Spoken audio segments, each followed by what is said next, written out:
ये सारे व्रत जो बनाए गए हैं, इन व्रतों को अगर हम ध्यान दें, इन व्रतों को अगर हम साधें, तो विचार करिएगा, माता पार्वती ने तो सब छोड़ दिया था, शंकर के लिए सर्वस्व त्याग दिया था। आप भी त्यागती हो, एक दिन आप भी हरतालिका तीज का हस्त नक्षत्र में आप भी व्रत करती हो, आप भी करवा चौथ करती हो, पर दिन भर भूखे रहने के बाद में जब आखिरी में पूजन का जब समय आता है तो तुम्हारी बेचैनी और बढ़ जाती है कि कैसे भी जल्दी से पूजन हो जाए, कैसे भी हम नचित हो जाए।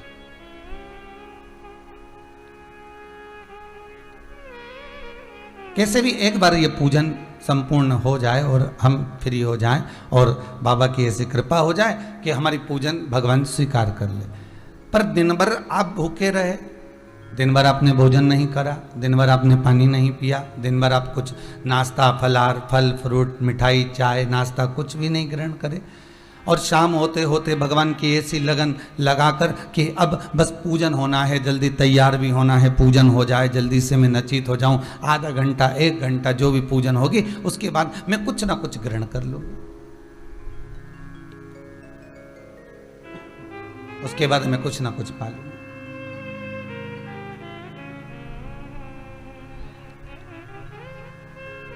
अब कोई आपसे कह दे कि पूजन करने के बाद भी आपको चाय नहीं पीना है, पूजन करने के बाद भी आपको पानी ग्रहण नहीं करना है, भले पति का मुख चलनी में देख लो है, भले पति की भी पूजन कर लो, पर इसके बाद भी आपको कुछ नहीं खाना पीना है, पर मन लगेगा क्या? नहीं, कि अब हमने पूजन कर लिया, अब हमको थोड़ा थोड़ा प्राप्त होना चाहिए, अब हमें थोड़ा मिलना चाहिए।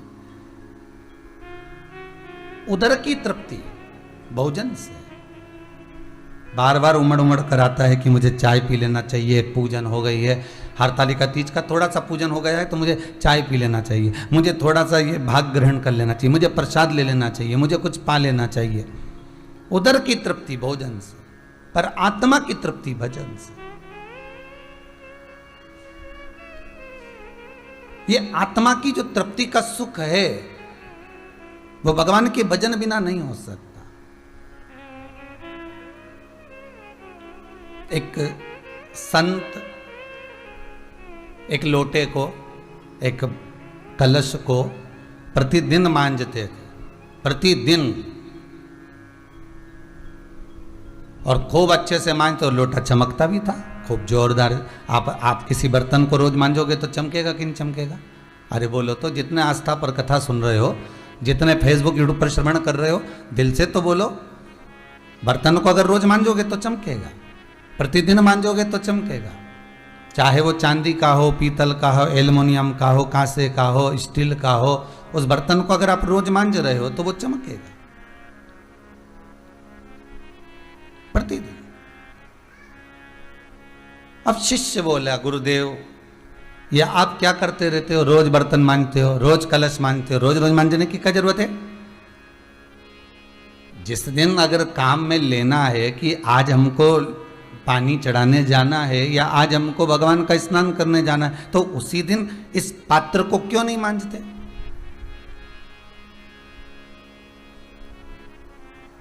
केवल वही दिन मांजो ना जिस दिन जरूरत है, पर रोज रोज मांजने से कौन सा फायदा है?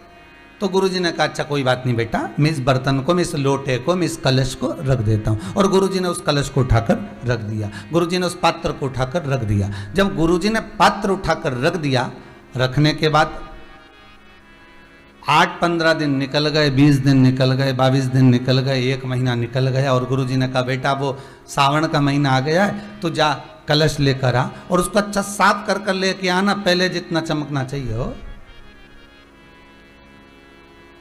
अब ईमानदारी से बोलो, जो रोज बर्तन मांजता था उसकी जो चमक थी, एक दिन मांजने में वो चमक आ सकती है क्या? नहीं आई।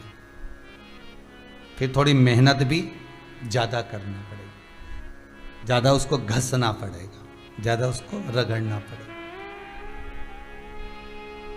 फिर भी चमक आ जाए तो बड़ी मुश्किल की बात है। चमक नहीं आई। गुरुजी के पास में आया, गुरुदेव ने कहा, बेटा ये तो पहले जैसा तो चमक ही नहीं रहा। चेला बोला, गुरुजी 1 महीने से रखा भी तो था, अब जब 1 महीने से रखा हुआ है तो वो चमकेगा कैसे? तो गुरुजी बोले वही तो मैंने तुझसे कहा था कि रोज रोज मांजेंगे तो चमक बनी रहेगी और वो चमकता रहेगा। शिव महापुराण की कथा भी यही कहती है, रोज रोज शिव महापुराण की कथा यदि आप श्रवण करते रहोगे तो संसार सागर में चमकते रहोगे। ये शिव कथा, ये शंकर की कथा। इस आत्मा को परमात्मा से मिलाने का एक तरीका शंकर का अनुमोदन है।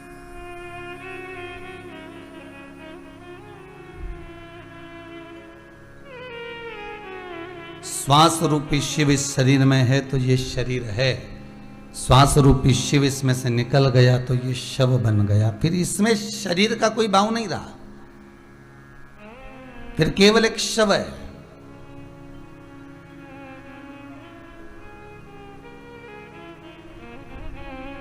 एक व्यक्ति ने कोई प्रश्न किया है, यहां तो वो पत्र नहीं है पर पत्र आया है, उसमें लिखा उसने कि व्यक्ति का सबसे पहला शमशान कहां होता है,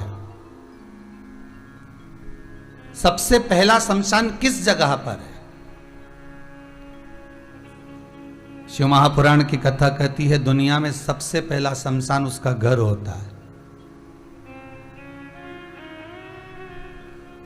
मरेगा, भले ये कोरोना महामारी में लोगों के प्राण छूटे तो शमशान डायरेक्ट ले गए, पर बाकी के समय तो आप ध्यान दीजिएगा, अगर मरने वाले व्यक्ति को भले एक्सीडेंट में मरा, काय में भी मरा, पर सबसे पहले उसको लेकर आते हैं तो घर में ही लेकर आते हैं। मतलब सबसे पहला शमशान तो घर ही है। और एक शमशान से साध कर दूसरे शमशान की ओर भेज दिया जाता है।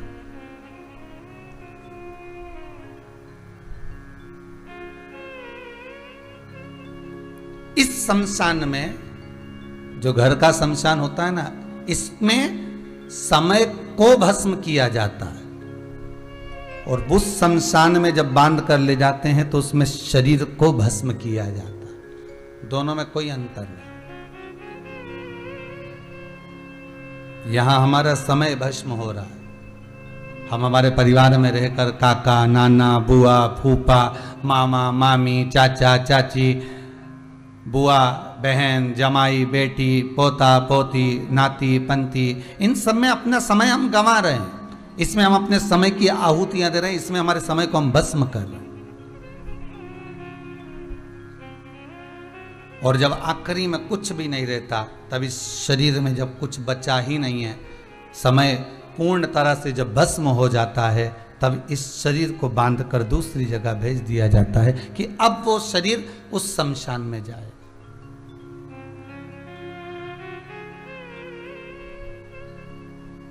शमशान भी बनाया तो बहुत दूर बनाया।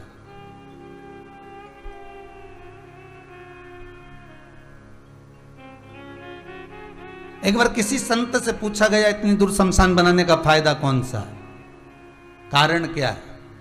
संत ने कहा उसका एक कारण है कि जब मुर्दे को घर से लेकर आएंगे, शमशान जब दूर बनाया जाता है, मुर्दे को जब लेकर जाया जाता है, उस समय पर जितने लोग मुर्दे को उठाकर चलते हैं, कम से कम राम नाम लेते हुए तो चलते हैं।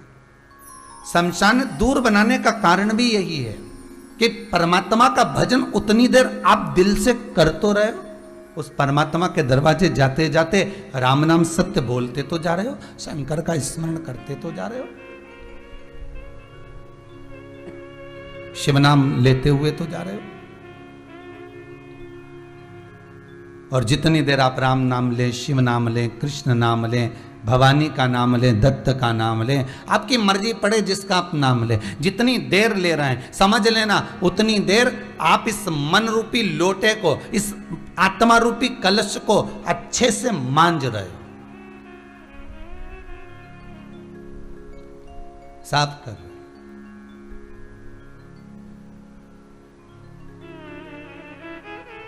और जब अगर ये मन ही साफ ना हो तो फिर तन पर कितना भी आप कुछ भी लपेट लो, कुछ भी धारण कर लो, कितना भी पाउडर लगाओ, कितना भी साबुन लगाओ, कितना भी क्रीम लगाओ, ये शरीर किसी काम का नहीं, फिर उसकी महत्वता नहीं।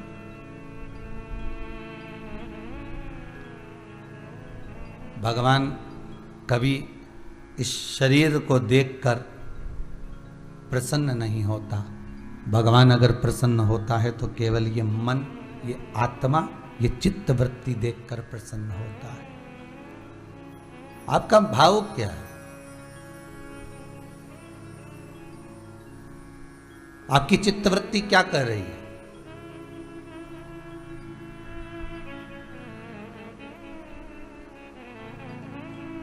किसी ने गंगा जी से पूछा, गंगा, ए मां गंगा। स्वयं शांतनु ने भी गंगा जी से पूछा था।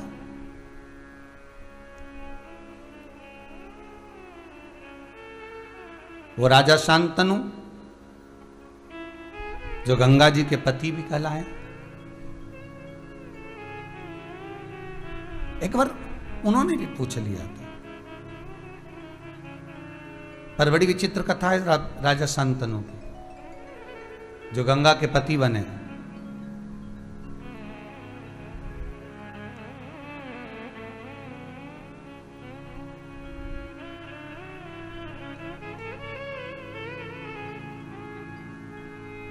बड़ी विचित्र है महाराज, जो गंगा के पति बने हैं। जरा विचार करिएगा राजा शांतनु पर। एक जरा सी गलती, मात्र छोटी सी एक गलती,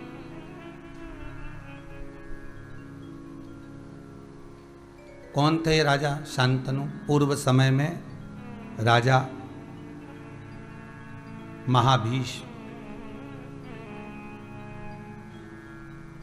एक गलती हो गई, जो पृथ्वी पर आकर मनुष्य बन गए। पहले भी मनुष्य थे, पर क्रम क्या था इनका ये देख लीजिए कि खूब भजन करना। जहां मंदिर नहीं बनते वहां राजा महाभीष्म मंदिर का निर्माण करते थे। ये गंगा के पति राजा शांतनु पूर्व समय की कथा है कि पूर्व में आखिर इस राजा शांतनु ने ऐसा क्या करा था? राजा शांतनु ने ऐसा किया क्या था जो गंगा के पति बन गए?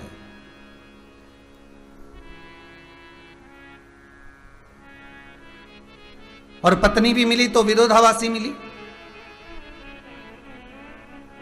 कभी कभी विचार करिएगा, पत्नी मिले और आपका विरोध करने वाली मिले ना, तो विचार करना कि हमने पूर्व में ऐसा कौन सा कर्म करा था जो ऐसी मिली है कि हमारा विरोध कर रही है। आप भजन करने बैठो तो वो विरोध कर देती। क्या करोगे भजन करके?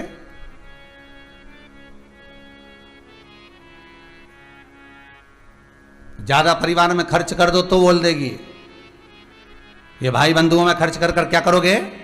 दिन भर लूटा करते हैं, रहने दो, बहुत कर लिया तुमने। विरोधाभासी।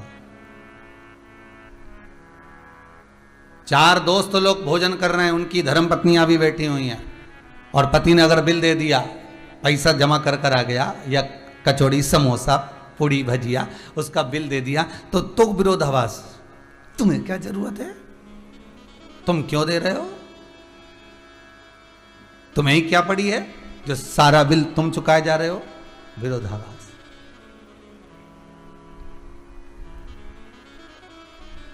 क्या विचार करना, गंगा क्या विरोधाभासी हो सकती है? पर राजा शांतनु के कारण गंगा को भी विरोधाभास करना पड़ा। गंगा को भी कहना पड़ा विवाह के समय पर, सुनो राजा शांतनु, मैं तुमसे विवाह करने को तैयार हूं, मना नहीं, पर बात एक इतनी सी है कि आप मुझसे कोई प्रश्न नहीं करोगे और मुझे किसी कार्य के लिए टोकोगे नहीं। ना तो तुम प्रश्न करोगे और ना तुम मुझे रोकोगे, ना तुम मुझे टोकोगे। मेरा मन, मैं जो करना चाहूंगी मुझे करना पड़ेगा, और मेरे मन के अनुसार मैं कुछ भी कर सकती हूं। मेरे मन के अनुसार बहुत कुछ मुझे करना होगा, बस प्रश्न मत करना, और ना मुझे रोकना ना मुझे टोकना। और वही हुआ था। गंगा जी के जितने बच्चे होते थे, गंगा पानी में बहा कर आ जाती थी, और राजा शांतनु रोक नहीं पाते थे। विरोधाभासी थी। कारण क्या था? क्या मेरी गंगा महारानी विरोधाभासी हो सकती है? नहीं। किसी एक व्यक्ति के कारण गंगा को भी विरोधाभास करना पड़ा। कितना दानी थे महाराज। पूर्व में राजा शांतनु, राजा महाभीष जिनका नाम था, पूर्व समय में राजा शांतनु का नाम था राजा महाभीष, और यह महाभीष इतना दान करते, इतना पुण्य करते, इतना सत्कर्म करते, इतना भजन करते। कहीं मंदिर नहीं, मंदिर बनवा दिया। कहीं तालाब नहीं, तालाब बनवा दिया। कहीं कुआं नहीं, कुआं बनवा दिया। कहीं बावड़ी नहीं, बावड़ी बनवा दी। जहां मन करता उनका पुण्य करने का, दान करने का, सत्कर्म करने का, जहां मन होता वहां कर देते थे।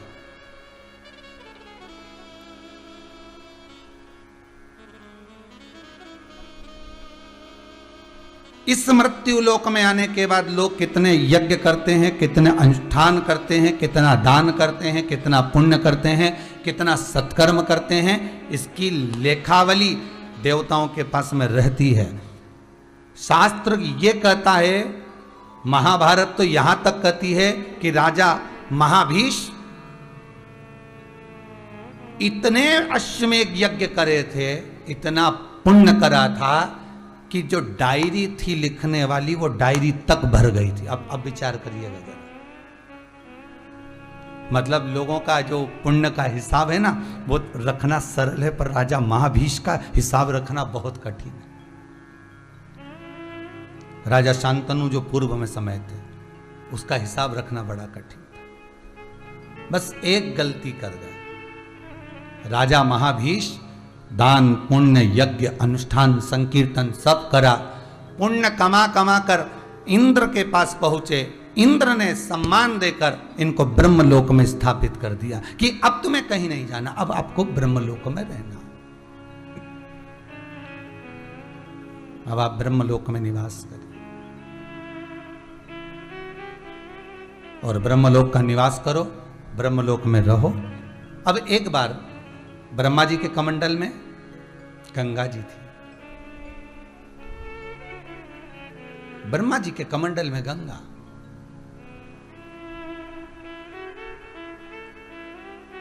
और ब्रह्मदेव के कमंडल में जो गंगा विराज रही थी, उसने सुंदर कन्या का रूप रखकर, सुंदर स्त्री का रूप रखकर, इतनी सुंदर वस्त्र धारण कर कर, आभूषण को पहनकर मां गंगा जैसे ही कमंडल से बाहर निकलकर जाने लगी, इतने में जैसे गंगा निकली और गंगा कमंडल से निकलकर जा रही थी, निकलते समय पवन का वेग चला, और पवन का वेग चला तो गंगा मैया का जो साड़ी का पल्लू था, जो एक वस्त्र था, वो थोड़ा सा उड़ा।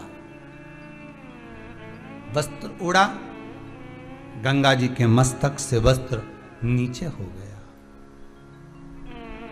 जितने देवता उस सभा में विराजमान थे, जितने देवता उस सभा में बैठे थे, सब ने अपने नेत्रों को नीचे कर लिया। कितना सुंदर संवाद है इस गंगा महारानी का। शिव महापुराण के इस संवाद को जिंदगी भर याद रखना। जितने भाई, जितने माताएं, जितने बच्चे, जितने बुजुर्ग, जितने युवान, बहन भाई, जितने कथा को सुन रहे, इस कथा को अपनी जिंदगी में जरूर उतारना।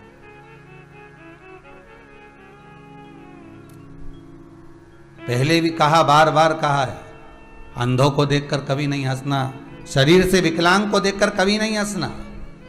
कोई बहुत गरीब हो गया उसको देखकर ना हंसी है, कोई दरिद्रवान हो गया उसको देखकर ना हंसी है, कोई दुर्बल हो गया उसको देखकर ना हंसी है, कोई शरीर से बहुत मोटा हो गया उसको देखकर ना हंसी है, कोई कैसा हो गया उसको देखकर हमें नहीं हंसना। क्योंकि शास्त्र कहता है, गरुड़ पुराण में स्पष्ट कहा गया कि मनुष्य का एक जन्म जिस पर वो हंसा है, वैसा ही जन्म उस मनुष्य को एक बार लेना पड़ता है इस मृत्यु लोक में आकर। किसी की संतान नहीं है, उसको देखकर नहीं हंसना साहब। कई हमारे यहाँ 8 साल संतान नहीं, हमारे यहाँ 10 साल, हमारे यहाँ 15 साल, हमारे यहाँ 20 साल नहीं हुए, अब उसको देखकर मुस्कुराना नहीं, हंसना नहीं।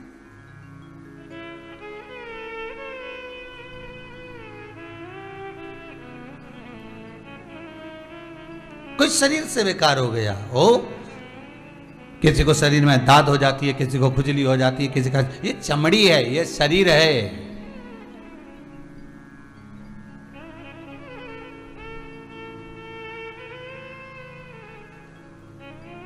किसी का भरोसा नहीं है महाराज, कितना सवारोगे उसको। हो सकता है। उसको देखकर कोई हंस दिया, कोई मुस्कुरा दिया, कोई कुर्सी पर बैठा है, कुर्सी का पाया टूट गया, कुर्सी है, बैठे हो, टूट गया, गिर गया, वहीं पर खड़े हुए लोग हंस दिए, मुस्कुरा दिए। याद रखिएगा, ये सारा आपको इसी मृत्यु लोक में, इसी शरीर में भोगना है, कोई दूसरा नहीं।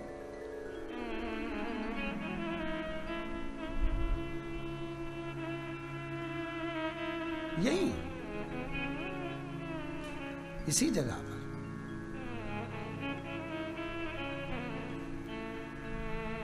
अरे भाई, गंगा के घाट पर एक व्यक्ति, एक ब्राह्मण, एक विद्वान ब्राह्मण गंगा के घाट पर प्रयागराज में निवास करता था।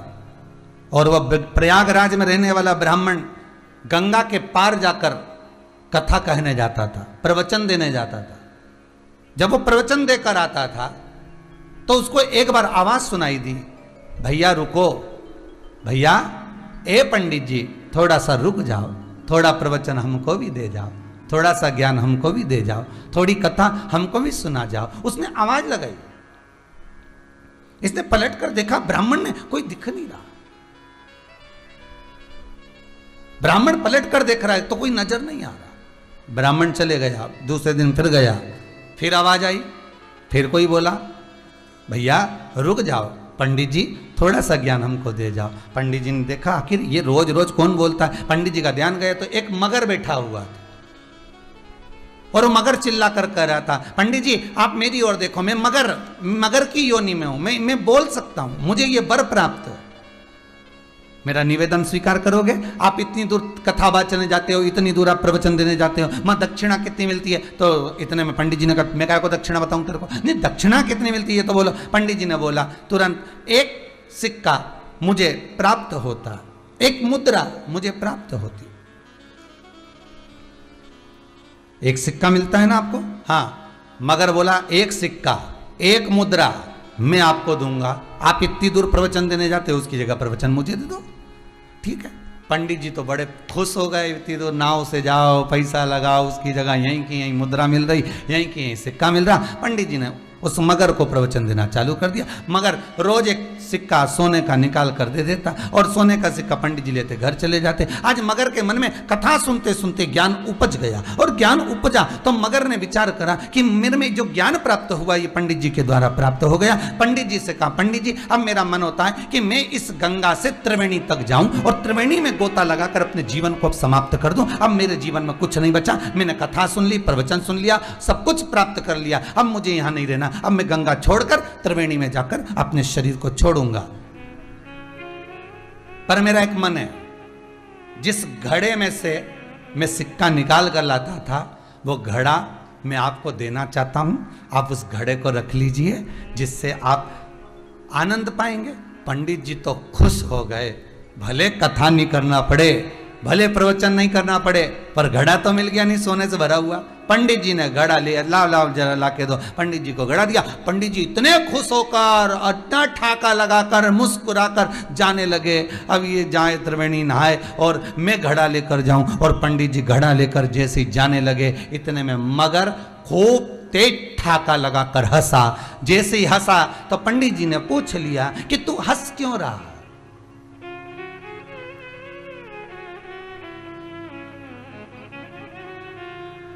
तेरा ठाका लगाने का कारण क्या है? तेरे हंसने का कारण क्या है? तेरे मुस्कुराने का कारण क्या है? तो इतना हंस क्यों रहा है? उसका क्या कारण है? मगर बोला, मैं नहीं बताऊंगा। तुम्हारे गांव में एक रामू नाम का धोबी रहता है, उसके पास में एक गधा है, उस गधे से जाकर पूछना कि मगर क्यों ठाका लगाकर हंसा था। पंडित जी ने मन में सोचा, मैं इतना विद्वान पंडित, लोग मुझसे पूछने आते कि मकान कब बनाऊं, छोरा छोरी का ब्याह कब करूं, कब मुंडन करूं, कब ये करूं, कब वो करूं, और मैं गधे के पास जाकर पूछूं कि मगर क्यों हंसा था ठाका लगा। मैं ये तो मेरे को मूर्ख समझ रहा, ये तो मेरे को पागल समझ रहा। पंडित जी ने नहीं पूछा। फिर भी एक बार सामने से रामू जब जा रहा था धोबी और उस गधे के साथ जा रहा था, तो पंडित जी ने देखा आज पूछ ही लो। अब मन में बात तो खटके ना, किसी की बात अब सुन लो, सुनने के बाद मन में तो खटके, रात की नींद नहीं आए, जब तक उसकी पता नहीं लगा लो तुम कि आखिर सही है कि गलत है, तो जब तक तो तुम्हें नींद नहीं आने वाली। बड़ी मुश्किल से खटक गया। और ऐसा खटका, पंडित जी ने रोक लिया उस रामू के उस गधे को, और गधे से पूछा, ए गधे मुझे ये बता कि वो मगर मुझे देखकर हंसा क्यों? जब मैं घड़ा लेकर चला तो मुझे देखकर क्यों हंसा? तब उस गधे ने कहा, वो मगर बड़ा समझदार है, उसको मालूम है कि मैं गधे की योनि क्यों पाया। तो पंडित जी बोले, तू गधा क्यों बना, तेरी सुना दे ला। तो उसने कहा, मेरे गधे बनने का कारण एक है कि मैं भी पूर्व समय का बहुत विद्वान था, बहुत विद्वान, बहुत विद्वान, मुझ में भी बड़ी विद्वत्ता थी। फिर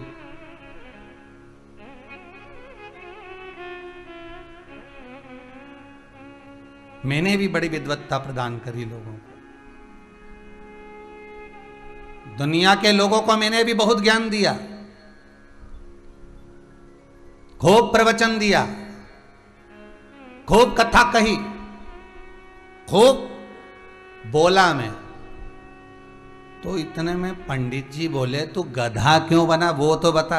तो के वही तो बता रहा हूं, मैं भी बहुत विद्वान था, मैं भी प्रवचन दिया, मैं भी कथा किया, मैंने भी खूब ज्ञान दिया, खूब ज्ञान दिया। एक बार मेरे को भी कलश मिल गया, घड़ा मिल गया, जिसमें खूब रतन मिल गए, सोना चांदी मिल गया, मैं लेकर आ गया, मैं भी लेकर आ गया।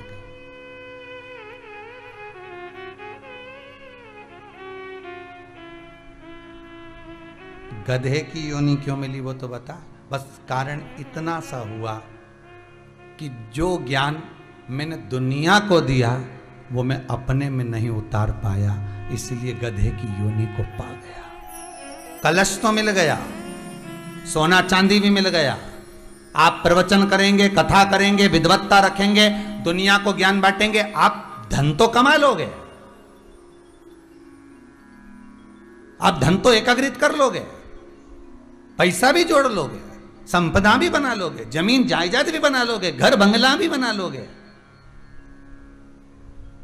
पहले भी कथा में कहा, आज फिर कहते हैं, 5 कार जितने भी वर्णन किए हैं, इन 5 कारों में से एक कार है कथाकार। जितनी बात कहे उतनी बात खुद पर भी अमल करे तो राष्ट्र को संवरने में दे। हम खुद सुधरे, गायत्री परिवार, हम सुधरेंगे, जम के बोलिए, युग सुधरेगा। हम बदलेंगे, युग बदलेगा। बदलोगे कब, वो भी तो तारीख निश्चित होना चाहिए। सुधरोगे कब, वो भी तो तारीख निश्चित होना चाहिए। दुनिया के लोग तो सिधरने के समय पे कि बेटा मुझे भगवान की कथा सुना दे। दुनिया के लोग प्राण छूटते समय, कोई मर रहा है, किसी के प्राण जा रहे हैं और बहू गीता जी का पाठ सुना रही, सुनाओ। पर किसी किसी घर में तो हमने ये तक देखा कि कोई मर गया, उसके बाद भी गीता जी को वाचन किया जा रहा है। मरने वाले के पीछे गरुड़ पुराण लोग बाजते थे, आजकल गीता जी का पाठ सुनाते हैं। जब कोई मर गया उसके बाद उसका अंतिम संस्कार हो गया तो घर में बैठकर गीता बाज रहा है। गीता मरे हुए जीव को नहीं सुनाई गई थी। अर्जुन मरा नहीं था जिस समय भगवान कृष्ण ने गीता का वाचन किया था। अर्जुन के प्राण नहीं छूटे थे जिस समय भगवान कृष्ण ने गीता सुनाई। अर्जुन मरा नहीं था जिस समय भगवान कृष्ण ने गीता सुनाई। अर्जुन का मन सो चुका था, आत्मा झंझोड़ चुकी थी, आत्मा सो चुकी थी। गीता मरे हुए को सुनाने का प्रसंग नहीं है।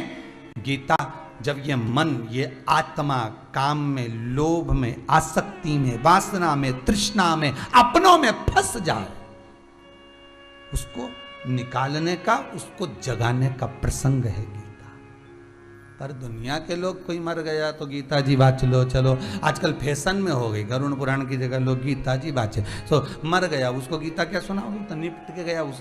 गीता तो वो कि जीते जी भजन करता, अच्छा कर्म कर कर चलता, नाम स्मरण कर कर चलता। भगवान स्वयं गीता में कहते हैं लता पत्र पक्षी पशु हर एक में मैं समाया हूं। जब सब में वो समाया हुआ था तो फिर परिवार में जरा सी जमीन के पीछे झगड़ा कर करके मर गया।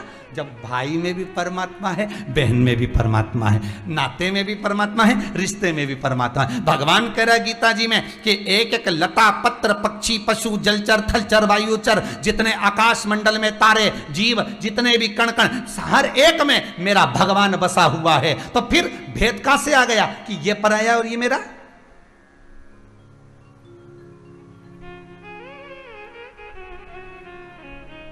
जेठानी के बच्चे को अगर चाय बना कर दी, कम दूध की दे दी, खुद के बच्चे को चाय बना कर दी, ज्यादा की दे दी। दुकान पर खुद का बेटा आया, निकाल कर 500 का नोट दे दिया, और भाई का बेटा आया, निकाल के 100 रुपए दे दिए। ये भेद कहां से आया? अरे सीधी सीधी प्रसंग है, तुझ में रब दिखता है यारा, मैं क्या करूं। हर एक में अगर भगवान बसा हुआ है, गीता के शब्दों पर अगर हम चले, हर एक में परमात्मा अगर बसा हुआ है, हर एक के भीतर अगर परमात्मा समाया हुआ है, तो हमारे भीतर ये कपट, हमारे भीतर ये छल, हमारे भीतर ये बेईमानी कहां से आ सकती।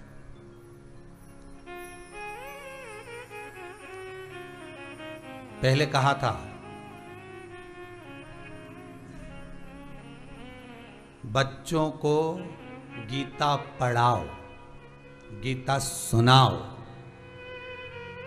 जो बच्चे गीता पढ़ते नहीं, सुनते नहीं, एक दिन अदालत में खड़े होकर गीता पे हाथ रखना पड़ता है।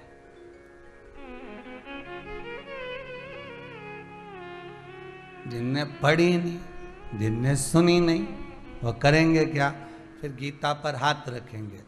आपके बच्चों को गीता पर हाथ रखने की जरूरत ना पड़े, ऐसा संस्कार हमारे बच्चों को देते हुए चलिए, ऐसा ज्ञान हमारे बच्चों को देते हुए चलिए कि फिर गीता पर हाथ ना रखना पड़े। या तो दिल में गीता को उतार लो, उस गीता का ज्ञान स्मरण हमारे हृदय चित्त में ऐसा पहुंच जाए, फिर गीता पर हाथ रखने की जरूरत ना पड़े।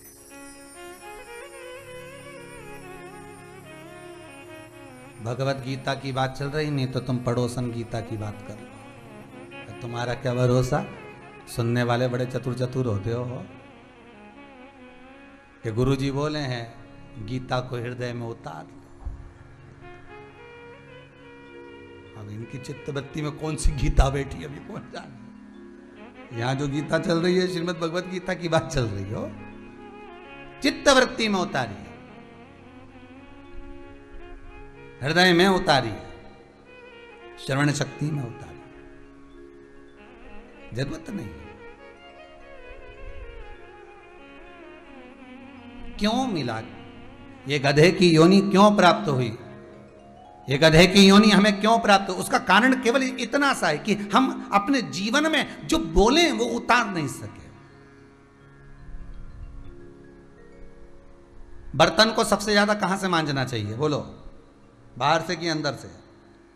अरे बोलो जम के, बाहर से कि अंदर से? जितने लोग आस्था पर कथा सुन रहे हो, जितने यूट्यूब फेसबुक पर सुन रहे हो, बड़े प्रेम से बोलो, बर्तन को ज्यादा बाहर से मांजना चाहिए कि अंदर से मांजना चाहिए? तो कहा बर्तन को अंदर से मांजना चाहिए। आप बाहर से अगर बर्तन को मांज दोगे और अंदर से अगर वो बर्तन बेकार है और उसमें तुमने दूध रख दिया, वो फट गया, बेकार हो गया। कोई सामग्री रख दी, वो बेकार आ गई। कोई सामग्री को पधरा दिया, वो बेकार हो गया। तो बर्तन को जितना बाहर से मांज रहे हो, उससे ज्यादा बर्तन को अंदर से मांजना चाहिए। शिव महापुराण को जितना बाहर से सुन रहे हो, उससे ज्यादा अंदर से सुनना चाहिए।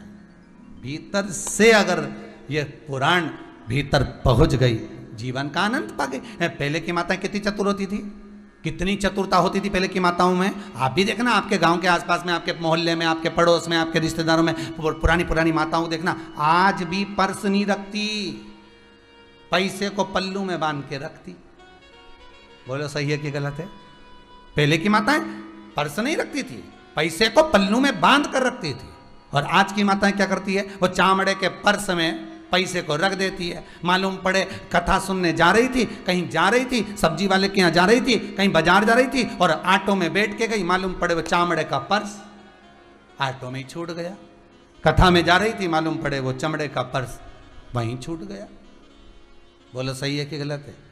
आप लोग जितने लोग सुन रहे हो, आपका भी कभी ना कभी पर्स तो छूटा ही होगा, चाहे ठेले पर छूटा हो, कपड़े की दुकान पर छूटा हो, ऑटो में छूटा हो, घर पर छूट गया, बाजार जाते जाते घर पे ही छूट गया, कहीं ऑफिस में छूट गया, कहीं ना कहीं तो छूटा होगा। वो चामड़े का पर्स कहीं ना कहीं तो रहा होगा।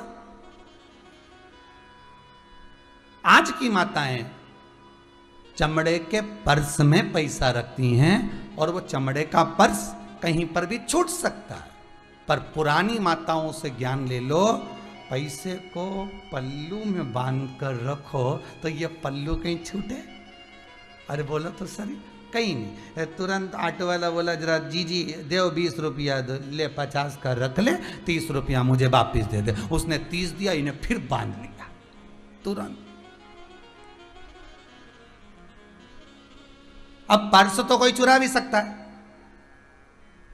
पर्स तो कोई निकाल के भी ले जा सकता है, पल्लू ले जाएगा? अगर इसके पल्लू को हाथ लगाया तो बाजू वाला ही ढूंढ देगा, तो हाथ तो लगा।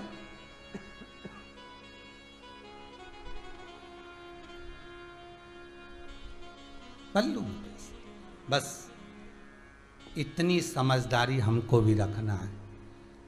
ये शिव महापुराण की कथा को इस चमड़े के पर्स में नहीं रखना है। कायम है, चमड़े के पर्स में बिल्कुल मत रखो, क्योंकि ये चामड़े का पर्स तो यहीं छूट जाएगा। पल्लू आत्मा, पल्लू क्या है? ये आत्मा। इस शिव पुराण को इस आत्मा में संजो कर रखो तो उस परमात्मा तक चली जाएगी। ये आत्मा जाएगी, चमड़े का पर्स नहीं। चमड़े का पर्स तो यहीं छूटने वाला। केवल ये आत्मा, केवल ये जीव उस परमात्मा के दरवाजे तक जाएगा। और जब आत्मा जाएगी तो पल्लू खोलकर कभी भी उसने कहा तुम्हारे पास में कोई पुण्य है? क्या पुण्य है? हमने आस्था चैनल पर शिव महापुराण की कथा सुनी थी, लो तुम सुनो। कितनी कथा सुनी, बूढ़े परिवार ने एक कराई, फिर चंडीगढ़ वाले ने कराई थी, फिर सोमानी ने कराई थी, फिर उसने कराई थी, फिर उसने तू बता यमराज कितनी चाहिए तेरे को? बोल, हमारे पास तो बहुत सारी धरी है, पूरा पल्लू भर के ला, पूरा पल्लू भर। तू तो बोल दे तुझे कितना चाहिए।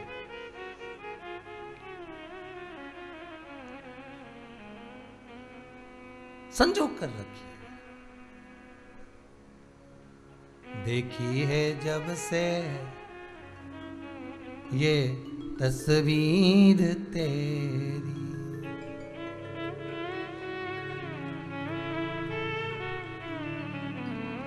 तब से बदल गई है तकदीर में। ओ त्रिशूल वाले रे, ओ डमरू वाले रे, त्रिशूल वाले रे, ओ डमरू वाले रे, मेरा दिल तुझ पे कुर्बा, ओ काशी वाले रे, मेरा दिल तुझ पे कुर्बा, ओ काशी वाले रे, मेरा दिल तुझ पे कुर्बा, ओ काशी वाले रे, मेरा दिल तुझ पे कुर्बा, ओ काशी वाले रे, ओ काशी वाले रे, ओ डमरू वाले रे, ओ काशी वाले रे, ओ डमरू वाले रे, ओ काशी वाले रे, ओ डमरू वाले रे, काशी वाले रे, ओ डमरू वाले रे। अब तो हो जा मेहरबा, ओ काशी वाले रे, अब तो हो जा मेहरबा, ओ काशी वाले रे, अब तो हो जा मेहरबा, ओ डमरू वाले रे, अब तो हो जा मेहरबा, ओ डमरू वाले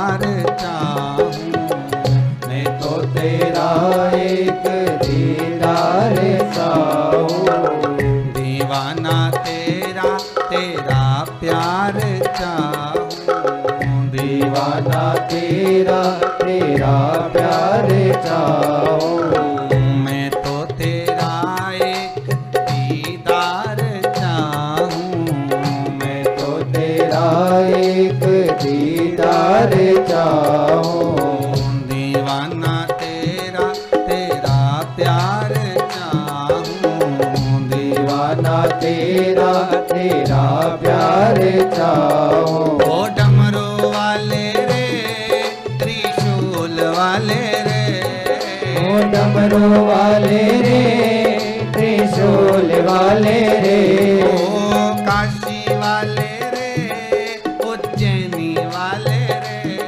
ओ काशी वाले रे उज्जैनी वाले रे, अब तो हो जा मेहरबान ओ काशी वाले रे, अब तो हो जा मेहरबान ओ काशी वाले रे, अब तो हो जा मेहरबान ओ डमरू वाले रे, अब तो तो हो जा मेहरबान ओ डमरू वाले रे, मेरा दिल तुझ पे कुर्बा ओ डमरू वाले रे, मेरा दिल तुझ पे कुर्बान ओ डमरू वाले रे,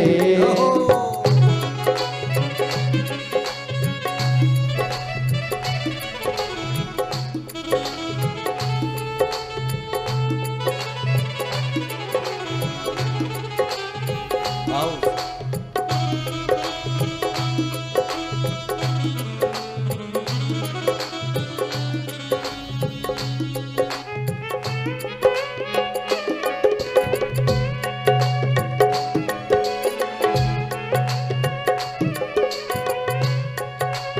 अरे आना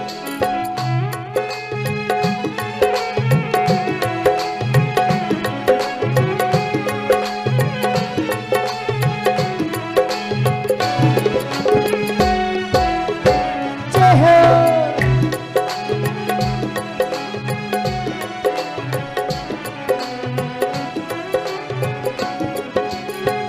देखी है जब से ये तस्वीर तेरी, देखी है जब से ये तस्वीर तेरी, तब से बदल गई है तकदीर मेरी, तब से बदल गई है तकदीर मेरी, देखी है जब से ये तस्वीर तेरी, देखी है जब से ये तस्वीर तेरी, तब से बदल गई है तकदीर मेरी, तब से बदल गई है तकदीर मेरी, ओ डमरू वाले रे केदार वाले रे, ओ डमरू वाले रे केदार वाले रे, ओ त्रिशूल वाले रे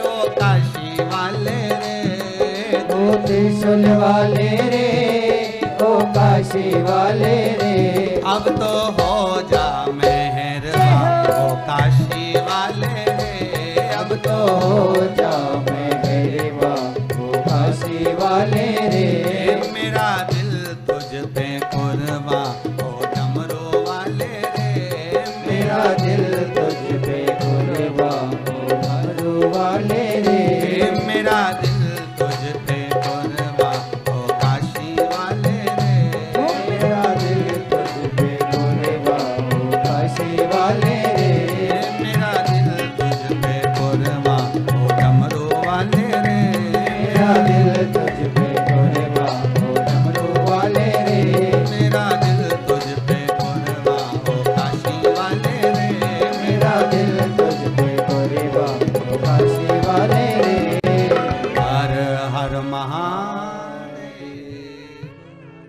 चित्त वृत्ति शिव में कथा शिव महापुराण को इस चमड़े के पर्स में रखने का प्रयास ना करें। शिव महापुराण को अपने हृदय रूपी पल्लू में बांधने का प्रयास करो, जिससे ये उस परमात्मा के दरवाजे तक साथ चली जाए।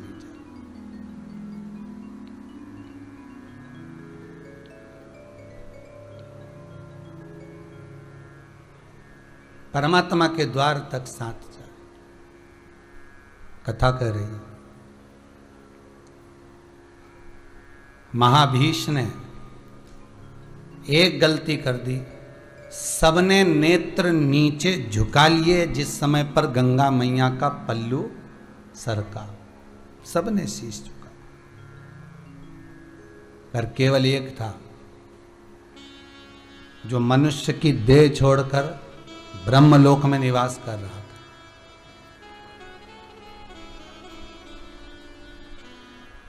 राजा महाभीष।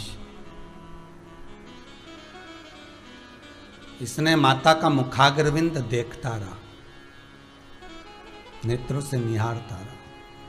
शिव महापुराण की कथा बहुत सुंदर संवाद कह रही है साहब। धर्म की जगह में जाइए, पुण्य की जगह पर जाइए, सत्कर्म में जाइए, कथा में जाइए, भजन में जाइए, पर निवेदन इतना है कि अपनी नेत्र रूपी इंद्री और वाणी रूपी इंद्री को थोड़ा सा संजोग कर जाए। बहुत ध्यान दीजिएगा।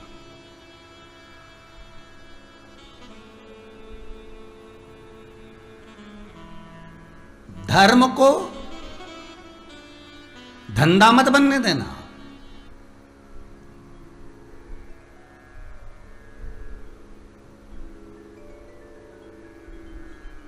रामदेवरा,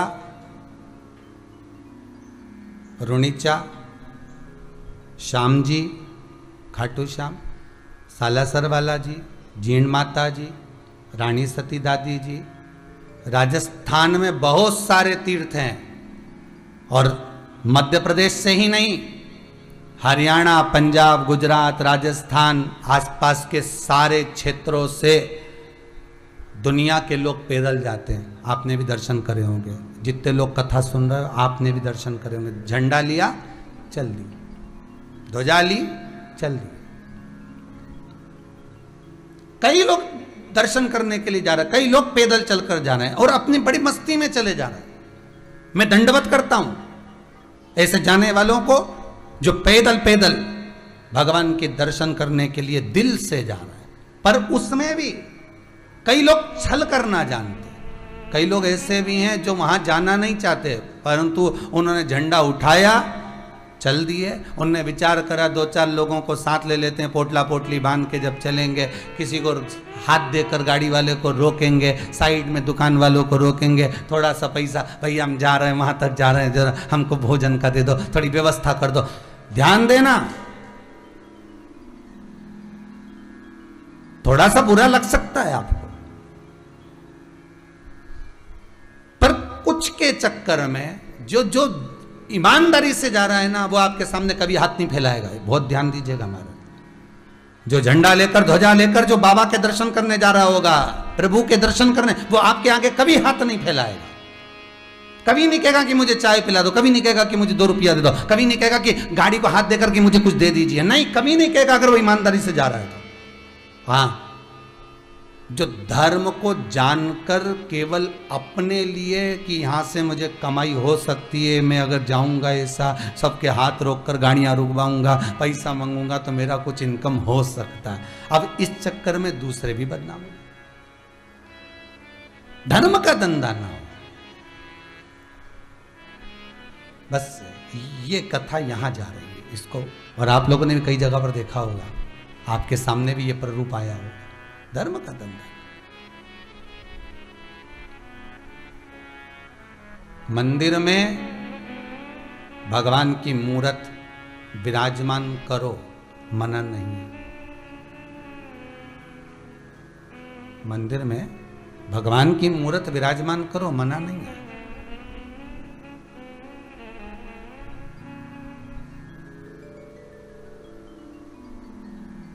पर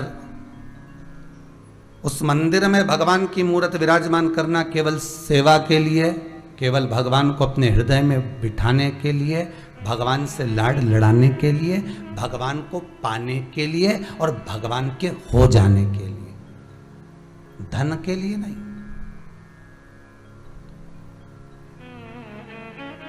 संपदा के लिए नहीं।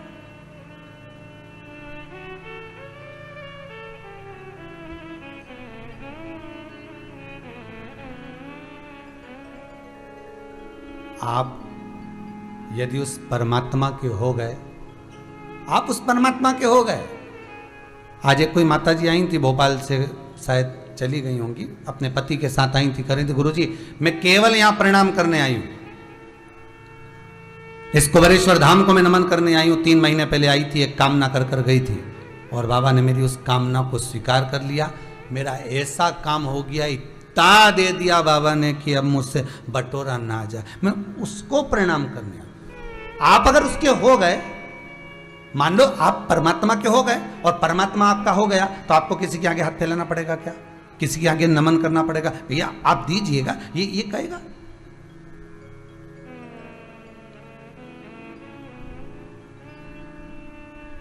एक बार अगर मेरे शंभू ने, एक बार मेरे कुबेर भंडारी ने, एक बार मेरे शंकर ने अगर आपका हाथ पकड़ लिया तो विश्वास मानकर चलना, दुनिया के किसी व्यक्ति के तुम्हें पांव पकड़ने की जरूरत नहीं पड़ेगी। अगर शिव ने हाथ पकड़ा है, अगर मेरा औगड़दानी, मेरा त्रिकालदर्शी, मेरा कैलाशी, मेरा शंभू, मेरा शंकर अगर तुम्हारा हाथ पकड़ा, दुनिया की किसी ताकत के आगे आपको पांव पकड़ने की जरूरत नहीं पड़ेगी। बस उसका हाथ, उसका साथ और उस परमात्मा का नाम श्री शिवाय नमस्तुभ्यम मंत्र, चाहे ओम नमः शिवाय मंत्र हो, चाहे महामृत्युंजय मंत्र हो, चाहे शंकर का अनुमोदन हो, उसका स्मरण बस करते हुए चलना, उसका साथ पकड़कर चलना, फिर कहीं नहीं झुकने देगा, ये पक्का। जब मेला आता है ना, जब तुम्हारे घर के वहां पर बहुत बढ़िया जोरदार बैंड बाजे निकले, खूब भीड़ हो रही हो, खूब जोरदार मेला भराया हुआ, खूब मेला भराया हुआ, और छोटा सा बच्चा है, छोटा सा बच्चा है, उस छोटे से बच्चे को मेला नहीं दिख रहा, तो पिताजी क्या करेंगे? जम के बोलिए जरा, पिता क्या करेंगे? उसको गोदी में ले लेंगे, गोदी में लेंगे, कंधे पे बिठाएंगे, कंधे पे बिठा कर ऊंचा कर कर उसको मेला दिखाएंगे, उसको सब कुछ। भगवान भी ऐसा ही है। अगर हर जगह पर आपके दुख में, सुख में, परेशानी में, कष्ट में आप अगर परमात्मा को पिता मानते हो, शंकर को दादा मानते हो, शिव का अनुमोदन कर कर चलते हो, शिव को पिता मानकर चलते हो, शंकर को अगर पिता मानकर चल रहे हो, शंकर का अनुमोदन कर कर चल रहे हो, शिव का स्मरण कर कर चल रहे हो, शिव का नाम जाप कर कर चल रहे हो, तो यह विश्वास रखना, कितनी भी भीड़ हो, तुम्हारे साथ में तुम्हारा जगत का पिता जगदीश्वर मेरा शिव चल रहा है, विश्वनाथ चल रहा है। जगत की भीड़ में अगर तू घूमने की ऐसी कतार में आ गया कि ये खो जाएगा, इसको कष्ट बहुत आ गया है, तो विश्वास रखना मेरा शंकर तुझे कब गोदी में उठा लेगा और कब मेले का दर्शन करा देगा, तुझे भी जान नहीं पाएगा। कब शंकर गोदी में उठा ले, कब शिव अपनी गोदी में उठाकर तुझे इस संसार का दर्शन करा दे, कब?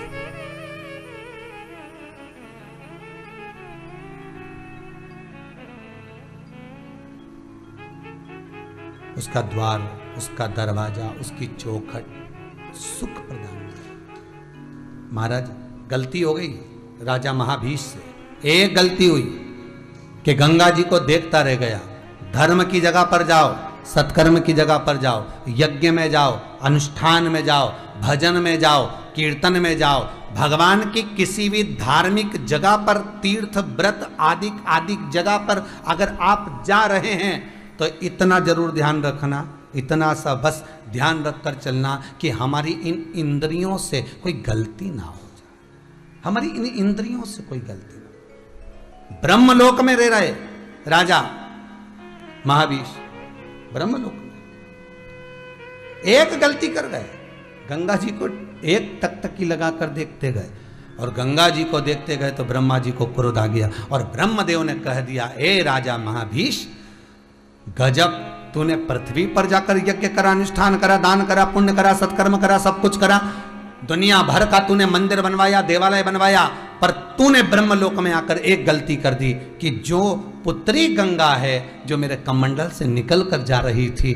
तूने उसको गलत दृष्टि से देख लिया। मैं तुझे श्राप देता हूं कि तू मृत्यु लोक में जाएगा, फिर मनुष्य बनेगा। अब ये देवलोक तेरे लिए नहीं है,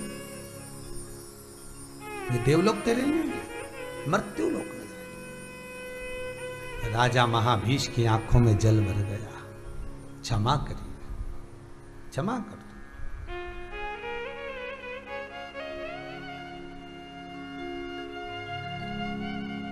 क्षमा करिए। ब्रह्मा जी कहते हैं, जिस गंगा को तूने देखा है मेरी सभा में, यही गंगा मृत्यु लोक में तेरी पत्नी बनेगी। तेरा अपमान यही गंगा करेगी, और जिस दिन तेरे भीतर गंगा से द्वेष उत्पन्न होगा, तब तू इस श्राप से मुक्त होगा। और वही राजा महाभीष शांतनु बने। शांतनु बने तो उनके बनने का भी क्रम कुछ अलग ही था, उनके बनने का भी क्रम एक अलग था। राजा शांतनु कुरुवंश में, हस्तिनापुर में राजा प्रतिपदा हुए। राजा प्रतिपदा जिनके 3 पुत्र थे, 2 पहले नंबर का देवपति, दूसरे नंबर का बहलिका। देवपति राजा प्रतिपदा का पहला पुत्र है, जिसके शरीर में कुष्ठ रोग हो गया था और जिसने सब कुछ त्याग दिया था और गंगा जी के घाट पर भगवान का भजन करने के लिए चला गया। दूसरे नंबर पर ब्रह्मलिका, जो सब कुछ छोड़कर भगवान का हो गया था। नाना जी के घर चले गया, फिर वहां से भगवान का हो गया। ये 2 पुत्र हो गए। एक बार प्रतिपदा एकांत में बैठकर भगवान का स्मरण कर रहे थे। इनका चेहरे का जो तेज था बड़ा बड़ा प्रबल था। पहले भी कथा में कहा है, क्रीम की चमक 1 महीना, 20 दिन, 15 दिन, 4 दिन, 3 दिन, 2 दिन, 1 दिन, 24 घंटा, इससे ज्यादा नहीं रहेगी। क्रीम की चमक 6 महीना, 1 साल, 2 साल, 15 दिन, 8 दिन, 3 दिन, 14 दिन, 15 दिन से ज्यादा नहीं रहेगी। पर अच्छे कर्म की चमक जिंदगी भर रहती है। अच्छा कर्म करोगे तो चेहरा चमकता रहेगा, अच्छा कर्म करोगे ललाट चमकता रहेगा, अच्छा कर्म करोगे तो तुम्हारे नयनों में भी तेज उत्पन्न हो जाएगा, अच्छा कर्म करोगे श्रवण शक्ति में भी तेज उत्पन्न हो जाएगा, अच्छा कर्म करोगे वाणी में तेज उत्पन्न हो जाएगा। पहले पहले की माताएं, पहले पहले की बेटियां, पहले पहले के बच्चे अच्छा कर्म करते थे तो उनके मुंह से जो निकलता था वही हो जाता था। कई कई माताएं कहती हमारी सास जो बोलती वही हो जाता। कारण क्या है? सास के मन में कपट नहीं, सास के मन में पाप नहीं। कई कहती हमारी बहू जो कहती है वही हो जाता। कारण क्या? बहू के मन में छल नहीं होगा, कपट नहीं होगा, प्रपंच नहीं होगा, बेईमानी नहीं होगी, जो मुख से निकल गया वो हो गया। और ये केवल एक बहू और सास के साथ नहीं होता, ये आपके साथ में भी हुआ है। जितने लोग कथा सुन रहे हो, पहले ध्यान करो कि आप जो सोचते थे वो हो जाता था। उसका कारण क्या था? क्योंकि आपकी चित्तवृत्ति में कपट नहीं था, छल नहीं था, प्रपंच नहीं था, बेईमानी नहीं थी। तो जो मन में आता था भगवान वो पूरा कर देता था। अब किसी को कुछ बोल देते थे तो हो जाता था, और वो बोलता भी था तुमने कहा था हमारा काम हो गया, तुमने कहा था ऐसा हो गया। उसका कारण क्या है? कि तुम्हारी वाणी से जो निकल रहा है वो देववाणी हो गई है, तुम्हारे कर्म से, अच्छे कर्म से, श्रेष्ठ कर्म से। और अब वही वाणी से कुछ नहीं हो रहा, तो उसका कारण है कि मतलब भीतर कुछ पाप, कुछ कपट, कुछ छल, कुछ प्रपंच, कुछ बेईमानी सम्मुख में आ गई और वो करने नहीं दे रही, साधने नहीं दे रही। एक वो होते हैं ना जिनके शरीर में पवन आती है और वो ऐसे घूम घूम के बताते हैं, तो मना नहीं करते इनके शरीर में आती होगी और माता जी आए, पिताजी आए, भैरू जी आए, हनुमान जी आए, शंकर जी, जो जो देवता आए, पितरजी ने, राम जी ने, सीता जी ने, जो भी देव आए, मना नहीं, तुम्हारे यहाँ जो देव आए हम उनको नमन करें, परंतु निवेदन इतना है, इनके देवता इनके शरीर में आते थे पहले और जो बोलते थे वो हो जाता था, अब क्यों नहीं हुआ? तुम्हारे मन में भी था, हम तो उनके यहाँ जाते थे, तब राती जगह देते थे, हम पहले ऐसा करते थे और तुरंत वो जो बोलते थे तुरंत हो जाता था, पर आप तो ये घूमे खूब, पर बोले हो कि ये कर लो उसके बाद भी नहीं हो, उसका कारण क्या है? मतलब मन में कहीं जाओ साहब, एक नारियल ले आना, 2 अगरबत्ती ले आना, थोड़ा चना चिरौंजी ले आना, न 250 ग्राम मीठा ले आना, न ये ले आना, न वो ले आना। अब इनके मन में न चना चिरौंजी घूम रही है तो, और अगरबत्ती और नारियल घूमे, तो फिर देवता किधर घूमे बताओ? तुम बोलो रे जितना सुन रहे हो, अगर ये अगरबत्ती, ये नारियल, ये चना चिरौंजी नहीं घूमे नहीं तो देवता घूमे, और अगर ये घूमे तो देवता नहीं घूमे। बस इतनी सी बात याद कर, इतनी सी बात। यहाँ तो शिव पुराण कह रही है, शंकर जी की कथा में स्पष्ट किया गया कि कौन कहता है कि शंकर जी को ये चढ़ाओ, जल चढ़ाओ, शिव जी को धतूरा चढ़ाओ, शिव जी को बेलपत्र चढ़ाओ, शंकर जी को ये चढ़। शिव जी कह रहे हैं तुम्हारा मन पड़े तो चढ़ाओ, नहीं तो शिव महापुराण की कथा कहती है जो मैंने तुम्हें दिया वो तो तुम चढ़ाओ मती, जो तुम्हारा खुद का है वो चढ़ाओ। और मनुष्य का खुद का केवल एक अहंकार होता है, स्वयं का क्या है मनुष्य के पास? केवल अहंकार, अहम, मेरा। दक्ष प्रजापति शंकर जी के ससुर थे, उन्होंने बेटी दी कि नहीं दी? तुम तो केवल बेलपत्री दो, उन्हें तो बेटी दी। कन्यादान दिया, तुम तो केवल जल दो, तुम तो केवल पंचामृत दो, उनने तो बेटी दी, उनने तो भगवान को कन्यादान करा, छोरी दे दी, समान दिया, कन्यादान दिया, कितना दिया। उसके बाद भी दक्ष प्रजापति अहंकार नहीं दे पाया था, इसलिए तो सती मैया ने पूछा, एक बार पार्वती जी ने पूछ लिया, क्यों तुमने मेरे पहले पिता दक्ष प्रजापति का सिर क्यों काटा? पार्वती जी को याद आ गई कि मैं पूर्व समय में सती थी और मेरे पिता दक्ष प्रजापति थे, तो तुमने मेरे पिता का सिर क्यों काटा? शंकर भगवान से माता पार्वती एक बार पूछ लेती है। शिव जी कहते तुझे मालूम नहीं क्यों काटा? पार्वती जी बोली मैं तो समाप्त हो गई थी, मुझे क्या मालूम कि क्यों काटा। शंकर जी बोले इसीलिए काटा क्योंकि इसने सब कुछ दिया, कन्या भी दी, दहेज भी दिया, सामान भी दिया, सोफा सेट भी दिया, ने अलमारी भी दी, ने कूलर भी दिया, ने वॉशिंग मशीन भी दी, सब कुछ दिया, बस एक ही चीज नहीं दे पाया था, अहंकार। अगर ये अहंकार मुझे दे देता तो फिर इसको कुछ भी देने की जरूरत ही नहीं पड़ती।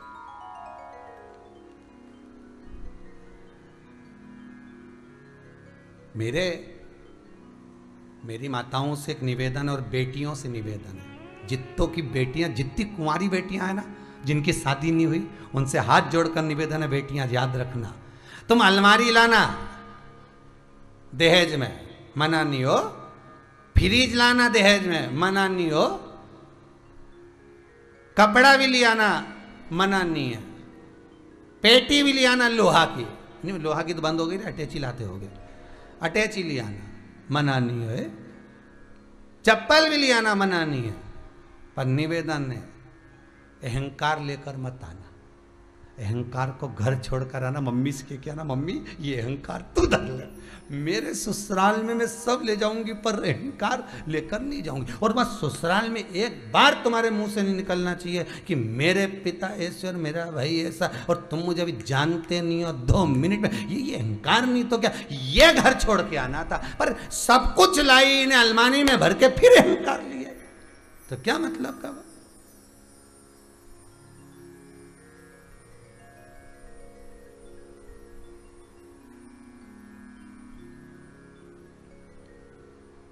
और जो अहंकार लेकर आयो वो किसी काम का नहीं, काम आएगा भी क्या। सती मैया को अहंकार आ गया था, मैं दक्ष प्रजापति की पुत्री, मेरे पिताजी ने नहीं बुलाया तो क्या हुआ, मेरे पिताजी के पास कितना काम पड़ा है, हो सकता है छोरी को भूल गए हो, जिसकी इतनी सारी बेटियां, तो एक आध बेटी के भूल गए होंगे, तो क्या मैं जाऊं नहीं? तो शिव जी बोले जा, मना कौन करे। और इतना अहंकार पिताजी का ने पहुंच गई, और पहुंच गई तो बस देखा कि यहाँ तो मेरा सम्मान ही नहीं हो रहा, नहीं हो रही है, तो बस समाप्त हो गया। सब कुछ ले जाओ, अहंकार को छोड़ दो। और मेरा बेटों से भी निवेदन है, जिनकी शादी नहीं हुई हो, जो कुंवारा है, उनसे भी निवेदन है, तुम भी दरवाजे पर जब कटार निकाल के, तलवार निकाल के जब तोरण लगाओ, तोरण लगाने का मतलब ही यही है कि एक अहंकार को इधर पीछे छोड़ के फिर अंदर जाओ। अभिमान नहीं जाना चाहिए साथ में। अहंकार में 3 गए धन वैभव और वंश, ना मानो तो देख लो रावण कौरव और कंस, ये अहंकार में चले, ये ना जाए।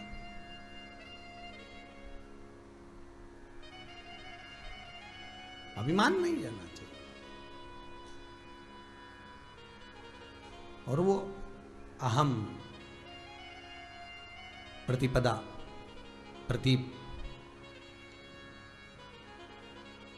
तप में लीन थे, साधना में लीन बैठे, भगवान की भक्ति, भगवान के भजन में बैठकर स्मरण कर रहे थे। कहते हैं चेहरे की चमक इतनी बढ़ गई थी प्रतिपदा की, इतनी चमक बढ़ गई थी राजा प्रतिपदा की, चेहरे पर इतना पुंज बढ़ गया था कि स्वयं गंगा मैया एक सुंदर रूप रखकर आई, और सुंदर रूप रखकर आने के बाद प्रतिपदा की जंघा पर गोदी में आकर बैठ गई। जो गंगा मैया ने आकर बैठी, प्रतिपदा के नेत्र खुल गए। नेत्र खुले तो उन्होंने पूछा, आप कौन हो? मैं गंगा।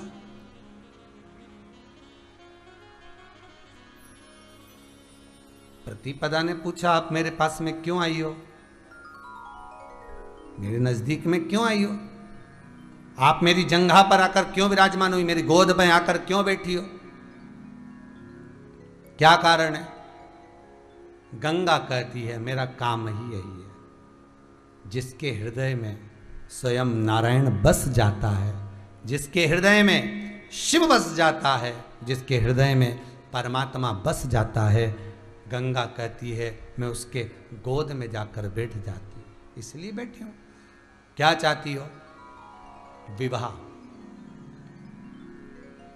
प्रतिपदा जी कहते हैं, मुझसे आपका जो भजन है, आपका जो चित्त है परमात्मा में लगा हुआ है, इसलिए मैं आपके साथ में रहना चाहती हूं। प्रतिपदा ने कहा, आप आकर बैठी हो ना, तो मेरी राइट सीधी जंघा पर आकर बैठी हो। आपको मालूम है सीधी जंघा पर सीधे हाथ की ओर कौन आकर बैठता है? बेटी, कन्या। जो मेरी पुत्री है, जो मेरी बेटी है, जो मेरी बहू है, जो कन्या है, जो मेरी पुत्री है, सीधे हाथ की ओर वही आकर बैठती है। गंगा, क्या आपको यह नहीं मालूम कि वरण करने के लिए उल्टे हाथ पर बैठना पड़ता, और आप सीधे हाथ पर आकर बैठी? मैं आपसे वरण नहीं कर सकता, पर एक वचन जरूर देता हूं, 2 पुत्र तो नहीं, मेरा जो तीसरा पुत्र होगा, उस पुत्र से आप विवाह जरूर करना। आपसे निवेदन है, आप मेरे पुत्र से विवाह जरूर करना। गंगा जी कहती हैं, ठीक है, आपने तप साधना भगवान की करी है, उस भगवान को वचन देती हूं मैं कि आपके पुत्र से विवाह करूंगी। राजा प्रतिपदा ने ऐसा तप करा, ऐसा तप करा, पुत्र की कामना करी, और प्रभु की कृपा ऐसी हुई कि इनके घर में एक पुत्र उत्पन्न हुआ, जिसका नाम राजा शांतनु पड़ा। और राजा शांतनु जन्म लिए और पिता मर गए, प्रतिपदा समाप्त हो गई, शांत हो गए, प्रतिपदा के प्राण छूट गए।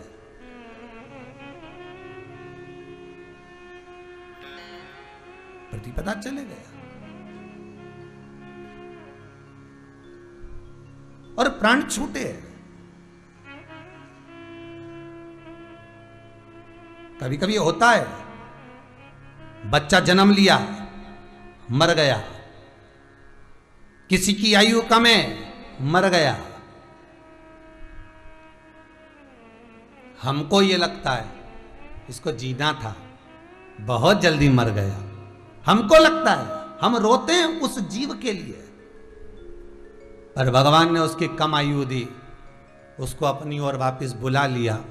उसका कारण शिव महापुराण की कथा कहती है, भीष्म पितामह के जो 7 भाई मरे थे, तो भीष्म पितामह ने अपनी माता गंगा से पूछा था, देवव्रत ने, कि माँ ये बताओ कि मेरे ये 7 भाई मरे, आप इनको मार दियो।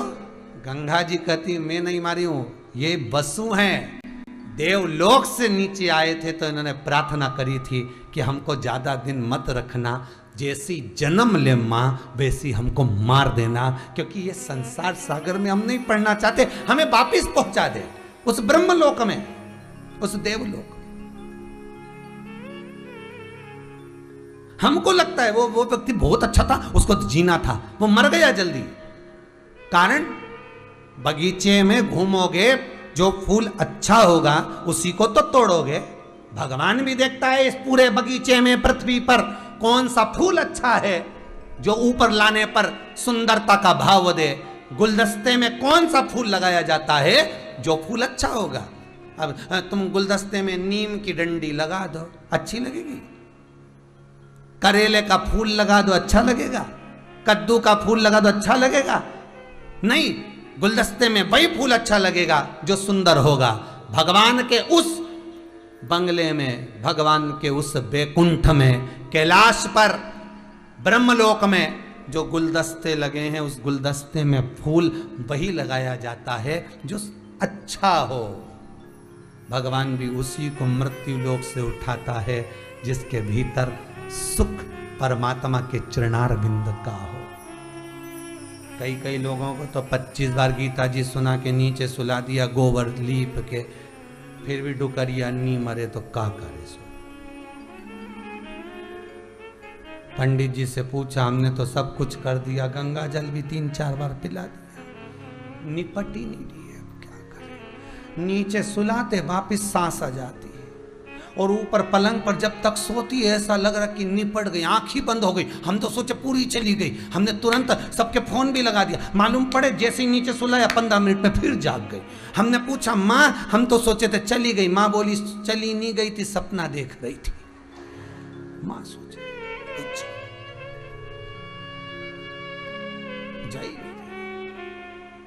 तुम्हारे अभी कोरोना महामारी में तुमने देखा होगा, जब कोई जवान की जवान व्यक्ति चले गया होगा ना, उस मोहल्ले में कोई ऐसा व्यक्ति भी पड़ा होगा, बहुत तड़प रहा होगा, सड़ रहा होगा, अवस्था भी बहुत हो गई होगी, वो पड़ा है, अभी तक पड़ा है, तो मोहल्ले के लोग ही कह रहे हैं ये चली जाती, वो बेचारा चले गया, 29 साल का था,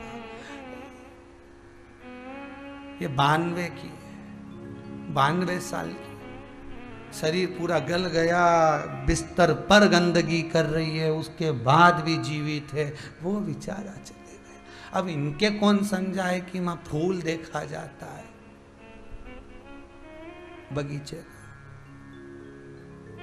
तो भगवान भी सोचे इसको ले जाऊं ऊपर, जाके फिर लड़ाई करे तो वापिस भेजना पड़े रंदे दादा, इसके मत लाना करेले के फूल को। भगवान बोले फूल ला तो अच्छा लेके आ, भले जोरदार होना चाहिए।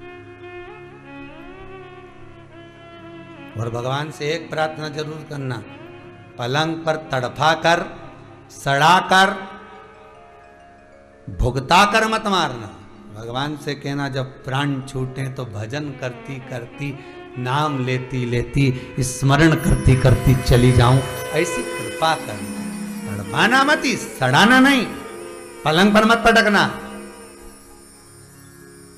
भगवान से कहना पलंग पर पटक कर मत मारना, तेरी चौखट पर पटक कर मार देना, चल जाएगा, पर पलंग पर ये पड़ा पड़ा जीव सड़े ने, हाथ पैर बेकार हो रिया ने, अपना इंजेक्शन वाला इंजेक्शन लगाने आए तो नस ढूंढे, नस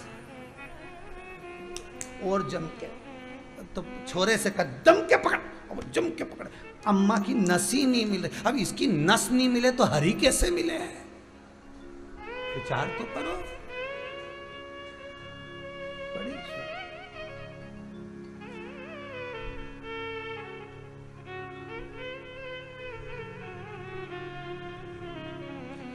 अम्मा ही बोली, क्या ढूंढी दिया है रे डॉक्टर, क्या ढूंढ रही है? नस ढूंढ रही है, इंजेक्शन लगाना है।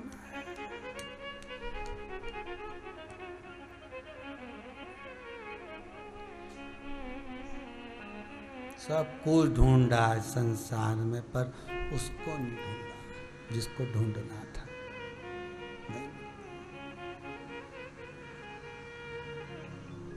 चित्त वृत्ति में नहीं देख पाया। शिव शांतनु, राजा शांतनु गंगा मैया से विवाह कर रहे। गंगा जी का जो स्वरूप देखा इतना सुंदर था, विवाह करना चाहा। मैं आपसे विवाह करना चाहता हूं। गंगा जी बोली मैं विवाह तो कर लूंगी, पर बात इतनी सी कि मुझे बीच में प्रश्न नहीं करना, मुझे टोकना नहीं, मुझे रोकना नहीं, तो शादी करूं।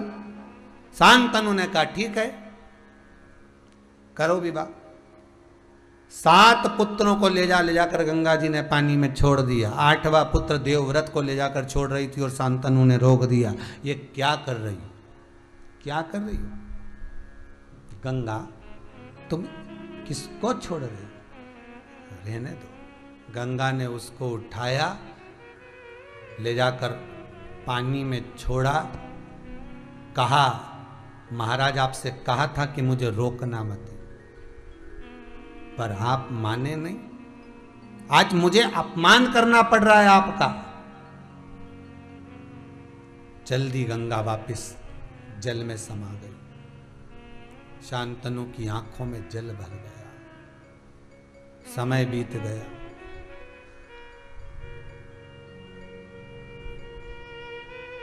एक निषाद की बेटी सत्यवती से विवाह कर लिया शांतनु। एक बार बैठे तब कर रहे थे और मन में आ गया कि मेरा जो पुत्र गया है गंगा वो दे दे। गंगा मैया उस पुत्र को लेकर आई तो देवव्रत को देखकर शांतनु ने गंगा से पूछा, गंगा ये तो बताओ, गंगा एक बात तो बताओ मुझे कि जो मेरे 7 पुत्र प्राणों को त्यागे हैं, छोटी छोटी सी अवस्था थी उनकी, कुंवारी अवस्था थी उनकी, जो चले गए हैं, गंगा उन पुत्रों का मोक्ष कैसे होगा? वो कैसे मिलेंगे? वो कारण क्या? गंगा कहती है सुनो शांतनु राजा, सुनो शांतनु राजा, ये गंगा आज आपको वचन देती है।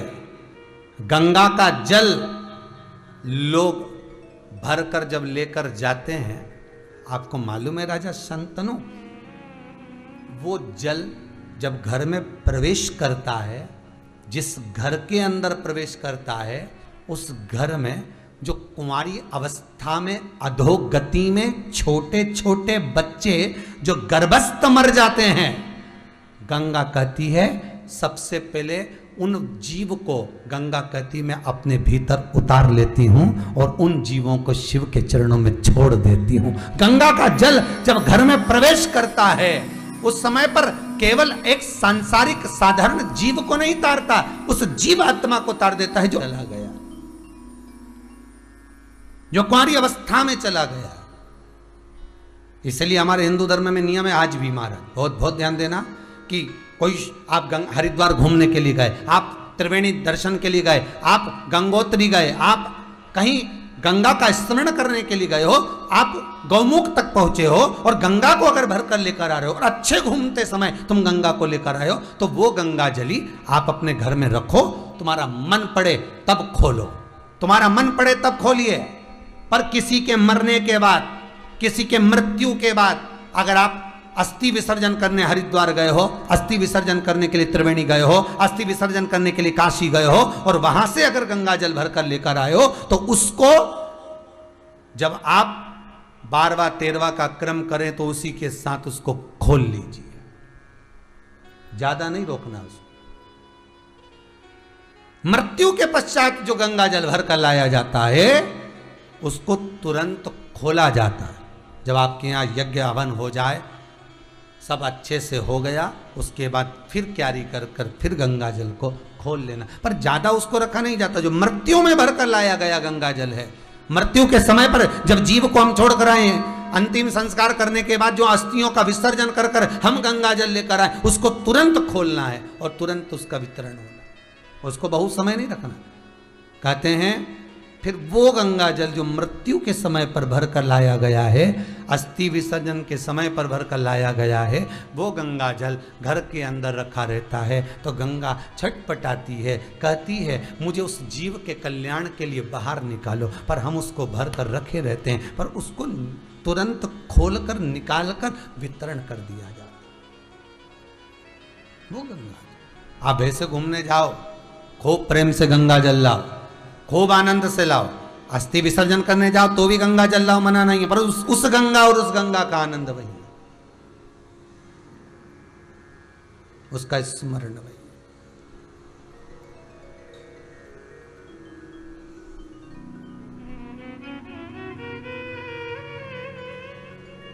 गंगा के घाट पर जाने पर लोग जब गंगा जल भर कर लाते हैं ना, तो उसको कहाँ लेकर जाते हैं? गंगा का जल कहाँ जाता है? रामेश्वरम। कहाँ जाता है? रामेश्वरम। क्यों जाता है? किस लिए लाते हैं? गंगोत्री से जल भरा, रामेश्वरम लेकर जाएंगे, वहाँ जल छोड़ेंगे। कारण क्या है? स्कंद पुराण कहती है जब गंगोत्री से जल भरकर गंगा का जल रामेश्वरम के लिए जाता है, और जो परिवार का जीव इस जल को लेकर जाता है, कहते हैं जितने कदम चलकर, जितने अब तो ये ट्रेन, गाड़ियां, बस सब चल गई, पर जितने कदम, जितने भाव से उसको लेकर जाया जाता है, उतनी ही सुख का भान उसके लिए बैकुंठ का हो जाता है। वो जीव बैकुंठ के मार्ग को सुलभ करता हुआ जाता है, सुलभ करता हुआ। गंगा गंगा राजा शांतनु से विवाह हो गया, गंगा जी का विवाह हुआ, पर रोक दिया। ये क्या कर रही हो तुम गंगा, पुत्र दो, पुत्र दे दिया।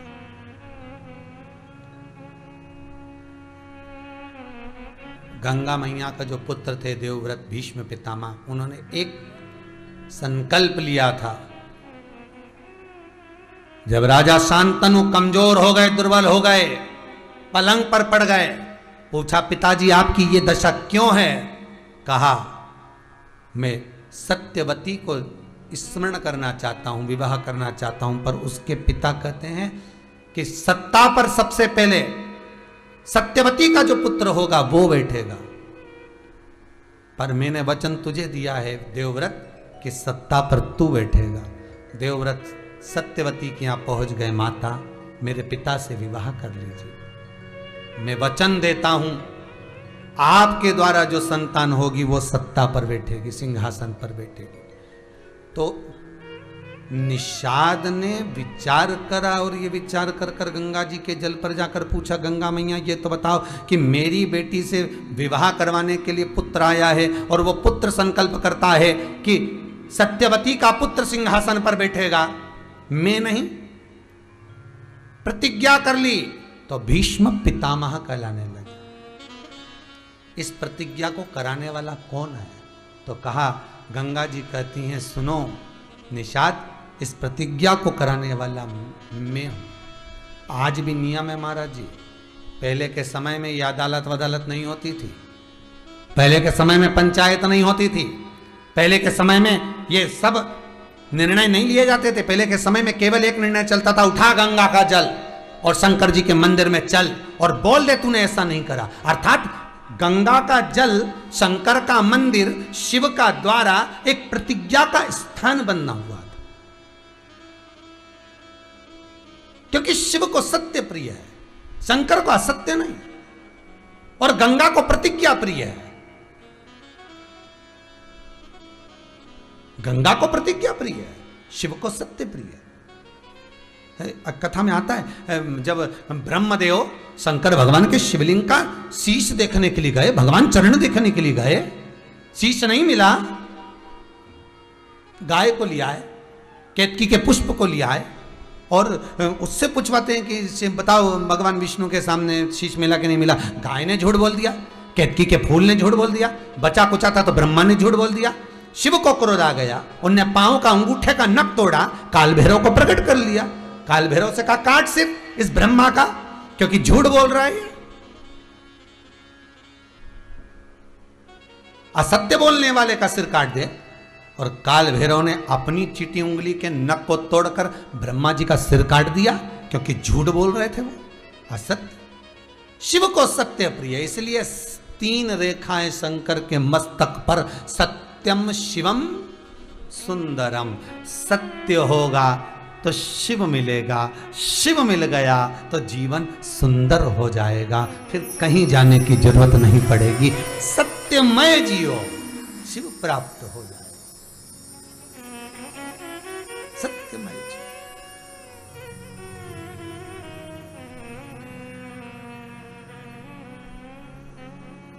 पर व्यक्ति को सत्य अगर मालूम भी है ना, तो उसको छुपाने का प्रयास करता है। जैसे जैसे वो बहरा व्यक्ति होता है ना, जिसको कम सुनाई देता है, जो बहरा होता है ना, वो कभी किसी के सामने प्रस्तुत नहीं होने देता कि मैं बहरा हूं। जो बहरा व्यक्ति होता है ना, जिसको सुनाई नहीं देता, कम सुनाई, जो बिल्कुल नहीं सुनाई देता वो तो इस तरह प्रस्तुत कर देता। जिसको आधा अधूरा सुनाई देता है ना, बहरे को थोड़ा कम कम सुनाई दे, कम, तो वो कभी प्रस्तुत नहीं होने देता। एक बहरा व्यक्ति अपने दोस्त के यहाँ मिलने गए, मित्र के मिलने के लिए। अब मित्र बहुत दिन का बीमार था, इसको मालूम पड़ गया कि मेरा दोस्त बीमार है, चलो मिल आऊँ। वो बहरा, आधा बहरा, सुनाई आधा दे आधा। अब ये वहाँ पहुँच गया।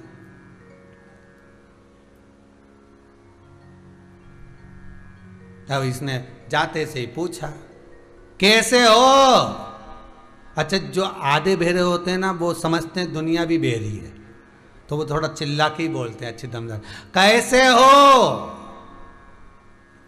और जो बेचारा खटिया पे पड़ा था दर दरा, वो तो कह रहा मर रहा है। अब ये समझे, इनको तो अब ये प्रस्तुत तो होने नहीं दे रहे कि हमको सुनाई नहीं देता, तो इनको लगा कि ये बोल रहा है कि अच्छे है, तो इन्होंने भी कह दिया बस भगवान तुमको ऐसे ही रखे। अब इसको तो काटे खून नहीं कि हम तो खटिया पे पड़, और क्या कि भगवान तुमको ऐसे ही रखे। फिर इन्होंने पूछा कौन से डॉक्टर का इलाज चल रहा है? अब इसको तो गुस्सा तो आ रही थी, क्योंकि इसने ऐसा क्यों बोला कि ऐसे ही दो, भगवान तुम्हें ऐसे ही रखे। तो इसने भी कह दिया यमराज का चल रहा है। अब ये भी बेरा समझ में था, बहुत अच्छा डॉक्टर है, हमारे मोहल्ले के भी 4-5 लोगों का इलाज उसी ने करा। अब इसको अब ये प्रस्तुत नहीं होने दिया कि मेरे को सुनाई नहीं देता, बहुत अच्छा डॉक्टर। अब इसको तो और काटे खून, बता हम तो मर रहे और क्या डॉक्टर ये मरा। उस बेरे ने फिर बोला क्या क्या खाने का बोला है डॉक्टर ने? तो इसने कह दिया भाटा। अब ये बेरे को अब वो कुछ बोले तो इसको सुनाई तो दे ही नहीं, तो इसने कह दिया वैसे तो हल्का ही भोजन है, वैसे तो हल्का ही।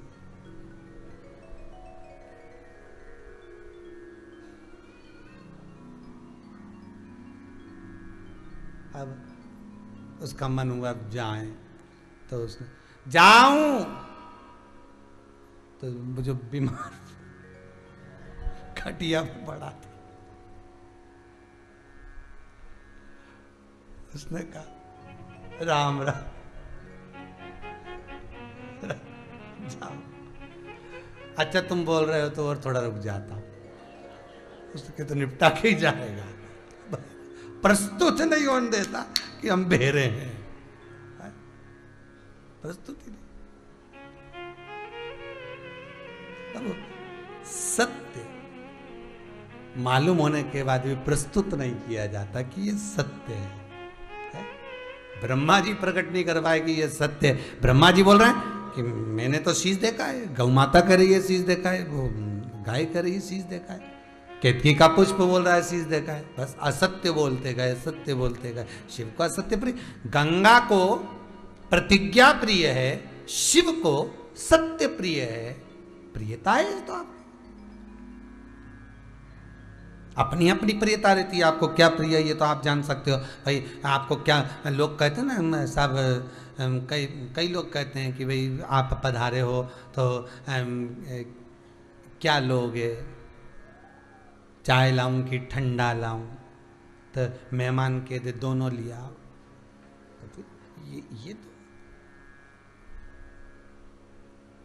तो मेहमान यूं भी कह सकता है क्यों 2 गिलास नहीं है क्या, एक गिलास में ठंडा लिया, एक गिलास में गर्म लिया। पर नहीं, चित्तवृत्ति में शिव अगर है, शंकर की कथा आपकी चित्तवृत्ति में संजोई हुई है तो वो सत्य ही निकलेगा। और असत्य निकल भी गया तो पछतावा भी भीतर से हो जाएगा, पछतावा भी। एक बहुत अच्छा प्रश्न किसी बहन ने किया है महाराज, कोई नरसुल्लागंज से हैं ये प्रभला जी शर्मा, इन्होंने लिखा है कि हमारी जो कुल देवी है वो बेलपत्री के पेड़ के नीचे विराजी है, और हमको अगर बेलपत्री खाना हो तो हम खा सकते हैं कि नहीं खा सकते। तो कुल देवी अगर आपकी बेलपत्र के पेड़ के नीचे है और कुल देवी ही वृक्ष के नीचे विराजमान है तो फिर तो शास्त्र रीति के अनुसार बेलपत्री का पेड़ ही आपकी कुल देवी के रूप में हो गया। आप उसका स्मरण करो, पूजन करो और प्रयास करो कि उसको कोई कष्ट ना हो। मतलब अगर आप पत्ती तोड़ोगे तो कष्ट, तो दूसरे से आप लेकर शिव को समर्पित कर सकते हो, या शंकर जी से लेकर शंकर को वापस दे सकते हो। पर अगर कुल देवी बेलपत्र के नीचे है और कुल देवी स्वयं ही बेलपत्र का रूप है तो आप उसको फिर कष्ट ना दें। माता को कैसे कष्ट दे सकते, अपन संतान है, अपन पुत्र है।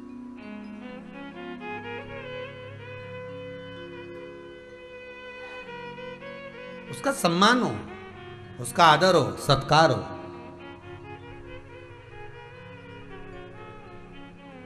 कई बार एक प्रश्न सामने, यहां केवल प्रतिपदा का नहीं, केवल शांतनु का नहीं, अगर गंगा शांतनु की पत्नी बनी है, धर्म पत्नी बनी है, तो उसके पीछे भी कारण है कि शांतनु जो पूर्व में रहे और उनका जो स्मरण रहा, शांतनु के भीतर का अहंकार को समाप्त करने के लिए गंगा को धर्मपत्नी बनना पड़ा कभी कभी, और विपरीत भाव में रख बनी। जब भी शांतनु अगर कोई प्रश्न करते थे तो गंगा कह देती थी प्रश्न करोगे मैं चली जाऊंगी, आपने कुछ अगर मुझे रोका टोका मैं पत्नी कभी कभी विरोधाभासी मिल जाए, पति अगर कहे कि इधर चलो और पत्नी कहे इधर चलो, विरोधाभास, कभी पत्नी पति के ये बना ले, पत्नी कर कुछ दूसरा बना, विरोधाभासी अगर पत्नी मिल रही है, कुछ शब्द अपशब्द कह रही है, तो समझ लेना ये पूर्व का कोई कर्म होगा हमारा जो हमको मिली है। कई कई माताएं कहती हैं हमारा उससे बन नहीं रहा तो हम तलाक ले रहे हैं, ले लो।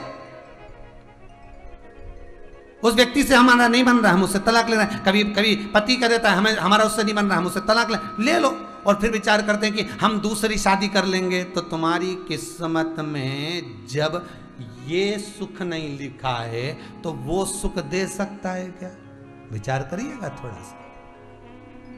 शिव पुराण कहती है जब माता पार्वती को मैनावती विदा कर रही थी, सीता जी को जब जनक जी विदा कर रहे थे, सुनैना जी ने सुहागन स्त्रियों को बुलाकर ज्ञान उपदेश दिया।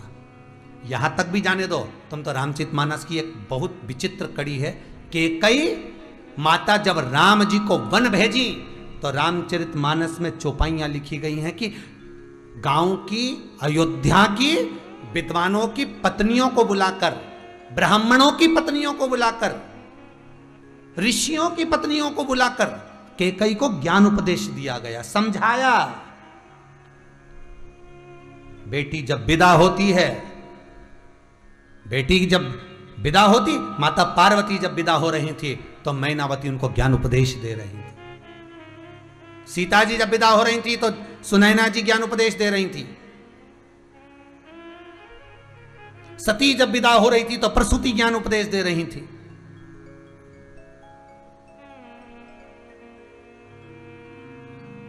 लक्ष्मी जब विदा हो रही थी तो लक्ष्मी की माता ख्याति ज्ञान उपदेश दे रही थी।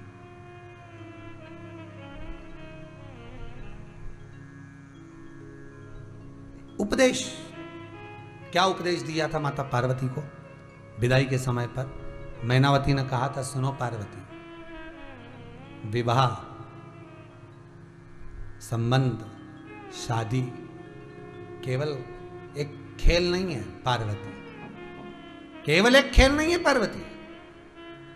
आपका विवाह अगर शंकर जी के साथ में हो रहा है, हम चाहते तुम्हारा विवाह भगवान विष्णु के साथ कर देते, पर तुम्हारे भाग्य में अगर हम सेठ के साथ बेटी को ब्याह भी ने, खूब जोरदार साहब, उनके 2-2, 3-3 पेट्रोल पंप चल रहे हैं, उनकी 4-4 गाड़ियां चल रही हैं, उनका बंगला इतना बड़ा है, उनकी जमीन इतनी, फार्म हाउस 3-3, उनके पास इतनी दुकानें, इतनी जायदाद, अगर तुम्हारी बेटी के जीवन में सुख लिखा है तो वो सुख भोगेगी, अगर बेटी के जीवन में दुख लिखा है तो दुख भोगेगी।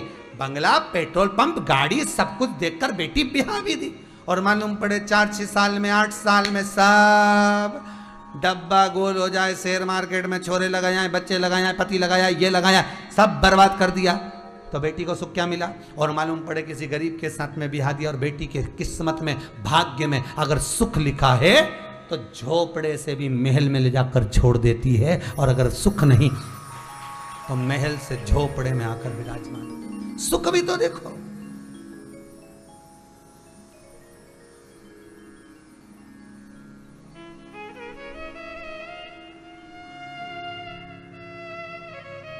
पहले बेटी को बेटे के साथ बिहाते थे, लड़के के साथ। आज के समय में लड़की को बंगला, गाड़ी, प्रॉपर्टी, फार्म हाउस और लड़के के जॉब के साथ शादी की जाती, लड़के के साथ नहीं।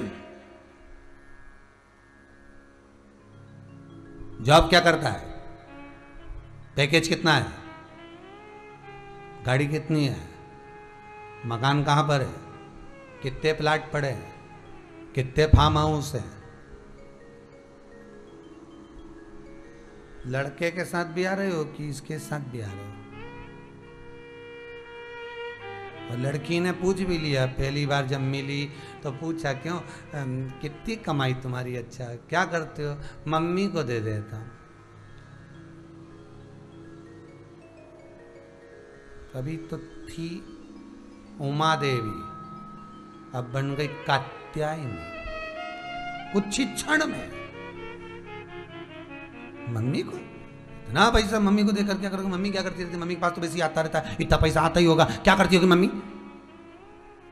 सब बेटियों को दे देगी तो? पति की बुद्धि में भर दिया, अब पति लाकर जगदम्बा को दे दिया है।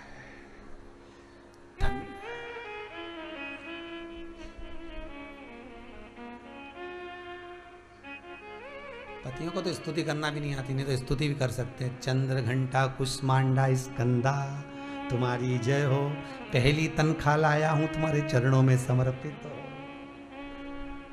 हे कुष्मांडा, हे काल रात्रि, कृपा करना, कभी मुझे हैंडसेट लेना हो तो 5,000 दे देना, कृपा करिए। पति भी बोले।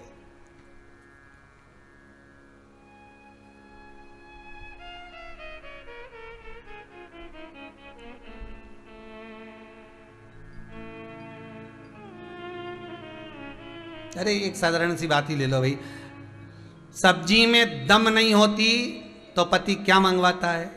अचार ला दे थोड़ा सा, मतलब समझ जाओ, जान गए ना, सब्जी में दम नहीं है।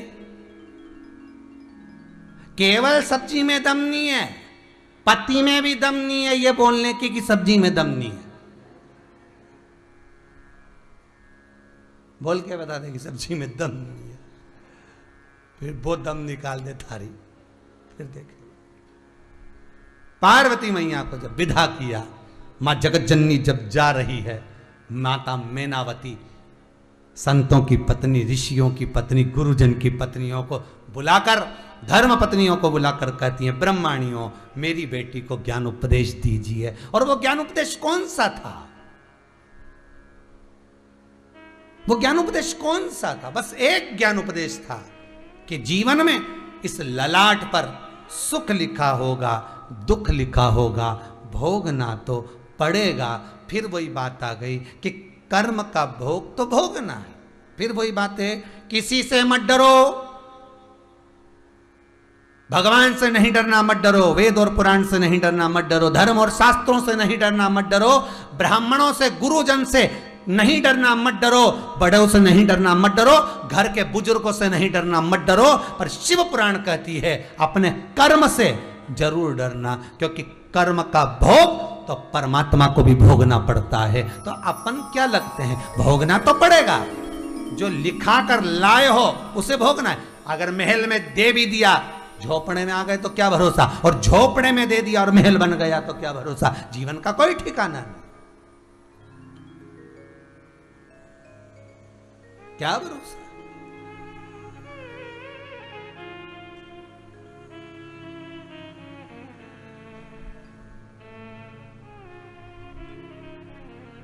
बस ये जीवन उस परमात्मा के भरोसे पर अगर चले, दुख आ भी जाएगा।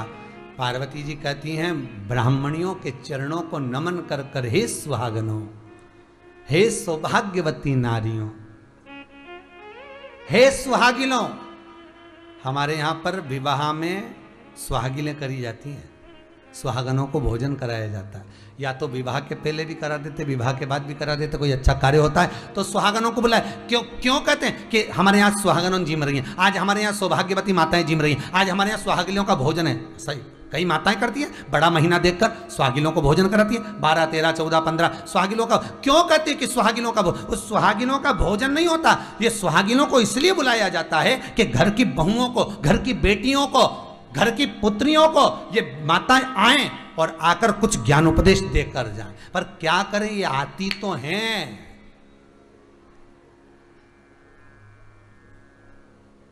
पर टिकी का पत्ता,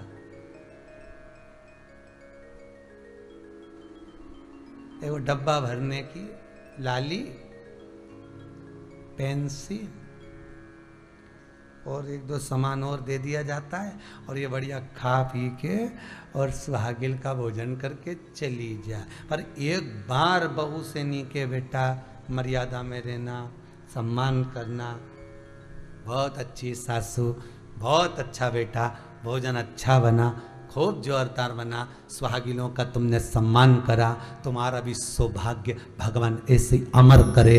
एक बार तो दिल से कहना चाहिए।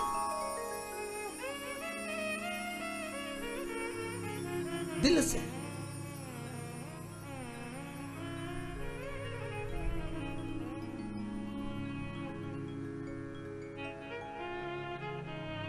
पत्नी कब तक बूढ़ी नहीं होती, जब तक उसका सौभाग्य है। पत्नी कब तक बूढ़ी नहीं होती, जब तक उसका पति है।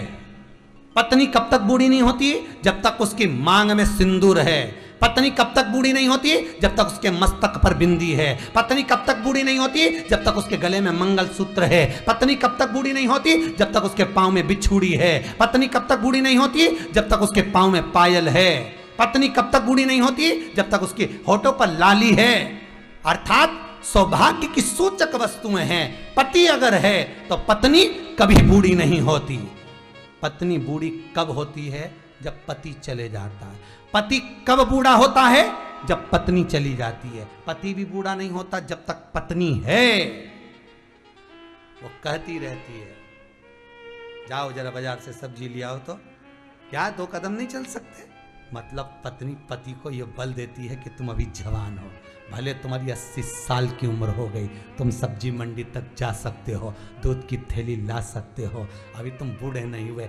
पति बूढ़ा कब होता है, जब पत्नी चली जाती है, अकेला पड़ जाता है, तब बूढ़ा होता है। क्योंकि बार बार बहुएं कहती हैं पापा से अब नहीं बनता है, बार बार बेटा कहता है पिताजी अब तुमसे बनता नहीं है, मत जाया करो। मतलब ये सिद्ध कर दिया कि बाप बूढ़ा हो गया है। ये सिद्ध कर दिया कि पिता बूढ़ा हो गया। पत्नी का सौभाग्य होता है जब तक पत्नी बूढ़ी नहीं होती। क्योंकि पति बार बार कहता रहता है, जा तू जरा मेरे लिए चाय बना ला, जब घर में बहू है तो मैं क्यों बनाऊं? तू बना के लिया, वो बेचारी को आराम करने दे, तू जा। और पत्नी जाती चाय बना कर ले आती, पत्नी जा मेरे लिए पानी गर्म करते, पत्नी जाती, पति को मालूम है, और पति है, पत्नी बूढ़ी नहीं हो सकती, पर पति जब चला जाता है, बहुएं बार बार, मोहल्ले के लोग बार बार ये जता देते हैं, बेचारी अकेली हो गई, अब कौन करेगा, क्या करेगा, कैसे होगा। बहुएं भी यही जताती रहती हैं, अब तुमसे बनता नहीं है, हम कर देंगे मम्मी, अब कौन करे। ये बुढ़ापे को दर्शाया जाता है।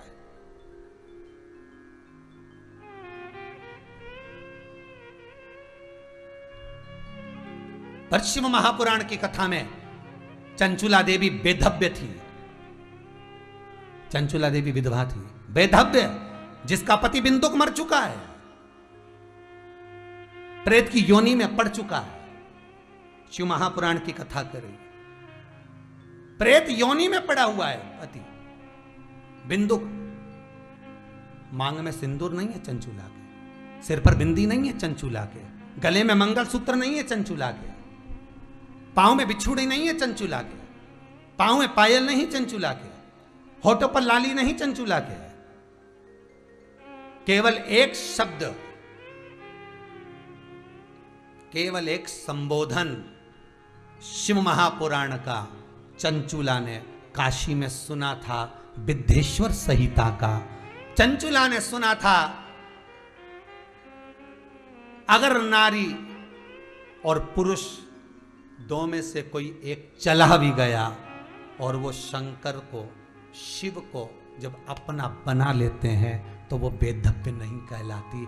वो पति अगर शिव को अपना बना ले तो अकेला नहीं रहता, नारी शिव को अपना बना ले तो अपनी नहीं, अकेली नहीं रहती। उसके जीवन का सर्व दुख सुख शिव जानता। चंचुला देवी ने ये सुन लिया था, इसलिए कैलाश पर जब मरकर प्राण छोड़कर गई, और चंचुला देवी काशी में प्राण छोड़ी थी, इसलिए उसको कैलाश धाम मिल गया था। और चंचुला जब कैलाश पर पहुंची, मौन जब बैठी हुई देखी, पार्वती जी ने पूछ लिया तू चुप क्यों बैठी है? चंचुला कहती है मैं अकेली क्या कर सकती हूं, मेरा पति प्रेत योनि में पड़ा है। पार्वती जी ने कहा तू अकेली क्या नहीं कर सकती, शिव को हृदय में बिठा, शंकर का अनुमोदन कर, शिव कृपा करेंगे तो शिव महापुराण की कथा अगर तेरा पति सुन लेगा तो ये विश्वास रखती हूं अभी तो तू बेधव्य हो गई, पर बाद में अखंड सौभाग्यवती भी हो सकती है। क्यों नहीं संवार सकती अपने जीवन? एक बार अगर नारी बेधव्य हो जाए, एक बार अगर नारी बेधव्यता को धारण कर ले, घबराना नहीं। शंकर के अनुमोदन में, श्री शिवाय नमस्तुभ्यम में, शिव के पूजन में, शिव की अर्चना में इतने लग जाओ कि भगवान से प्रार्थना करना कि इस बार मौका दिया, ऐसा अब मत देना, अगला जन्म देना तो अखंड सौभाग्य लेकर जाऊं, ऐसी कृपा कर देना। और ऐसे वर को क्या वरूं जो जन्मे और मर जाए, वर वरूं मेरा सांवरा तो मेरा चूड़ा अमर हो जाए। अगली बार ऐसे वर को मैं वरूं कि भगवान ऐसी कृपा करना कि मेरा सौभाग्य मेरा अमर रहे। ऐसी ये तुम कर सकती हो, ये तुम बोल सकती हो, ये तुम आराधना कर सकती हो।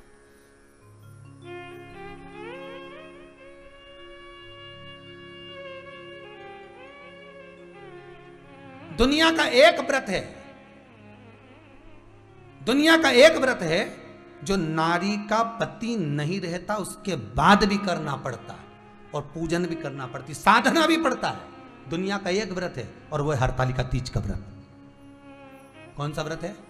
हरतालिका तीज का व्रत। पति अगर चला भी गया तो पत्नी को वो हरतालिका तीज का व्रत करना पड़ता। क्यों? किस लिए कहा गया? ये ब्राह्मण विद्वान, चतुर विद्वान ब्राह्मणों ने पोथी में लिख दिया कि करना पड़ेगा। ये व्रत छूटता नहीं है, आखिरी तक नहीं छूटता, प्राण जाए तब तक नहीं छूटता, इसको तो करना पड़ेगा। भले पलंग पर पड़े रहो पर हरतालिका तीज साथ देगा, इसको करना पड़ेगा, ये व्रत छूटता नहीं है। क्यों कहा? उसका कारण केवल इतना है, अगर जीव चला भी गया, पति चला भी गया, तो शंकर को अपना बनाकर ऐसा अनुमोदन करना कि अगली बार ये बेधव्यता का भाव ना आए। अखंड चूड़ा पहनकर, मांग भरकर, सिंदूरा भरकर मैं इस धाम से जाऊं, इस पृथ्वी से जाऊं, ये भाव रखा जाए। सारे व्रत बाद में समाप्त हो सकते हैं जाने पर, पर केवल हरतालिका तीज का व्रत कभी समाप्त नहीं होता, अंतिम सांस तक, अंतिम श्वास। और आप जितने आस्था चैनल पर कथा सुन रहे हो, फेसबुक यूट्यूब पर सुन रहे हो, आपके भी मोहल्ले में होती होगी हरतालिका तीज पूजन। तो ये साध्य है, साध्य। शिव को अपना बना लिया, फिर दुख क्या, फिर दुख कैसा। जब एक बार शिव हमारे हो गए, शंकर हमारे हो गए, फिर दुख का भान कहां होगा, विचार करिए, फिर दुख का भान।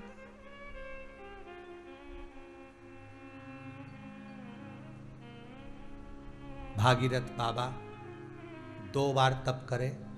एक तप गंगोत्री में बैठकर करे, गंगा को पृथ्वी पर लाने के लिए 60,000 काकाओं के उद्धार के लिए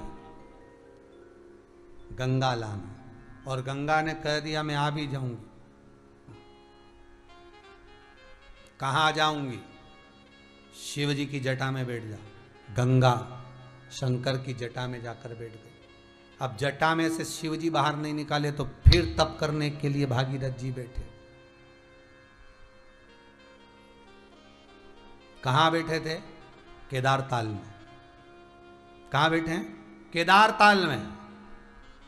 और ये वो ताल, ये वो तालाब, वो झील है महाराज, दुनिया की सबसे सुंदर उत्तराखंड की अगर कोई ताल है, कोई झील है तो केदार ताल है, जहां पर भागीरथ बाबा बैठकर शंकर से कहते हैं कि गंगा की एक धार मुझे दे दो। ये कपिल मुनि के आश्रम तक जाए। मैं निवेदन करूंगा आस्था चैनल वालों से, केदार ताल का अगर आपके पास चित्र हो तो अवश्य दर्शन कराएं। जहां लोग जाएं, गंगोत्री से मात्र 13 किलोमीटर की दूरी पर लोग गंगोत्री तक जाते हैं, केदार ताल तक नहीं जाते, कुछ दूरी।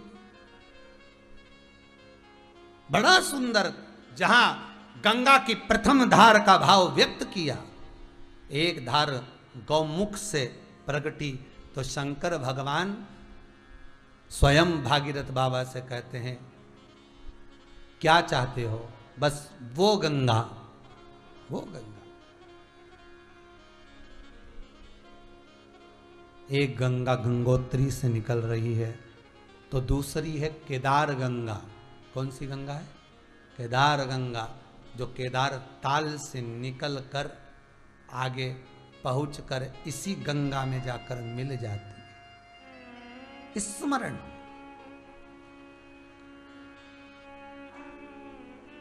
स्मरण।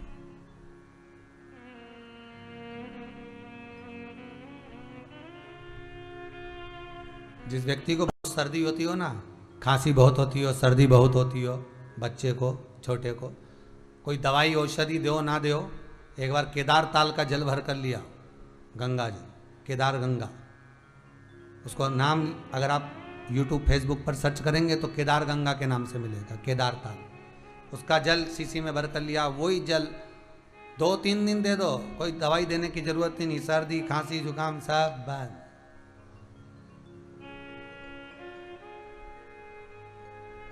जहां शिव विराजमान है, जहां शंकर, जहां ओ गढ़दानी त्रिकालदर्शी शिव बैठा, कोई साधारण स्थल हो? भजन चित्त धरिए, स्मरण चित्त धरिए, नाम चित्त धरिए।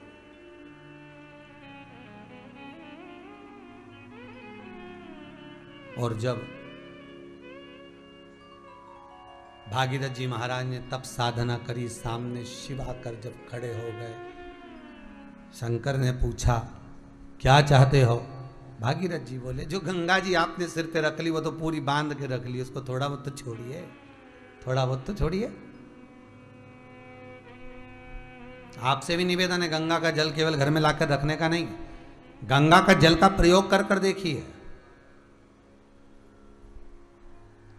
उस जल का आचमन कर कर देखिए, उस जल का थोड़ा सा भाग जल में मिलाकर शिव को समर्पित इस श्रावण के महीने में कर कर देखिए, प्रयास करिएगा।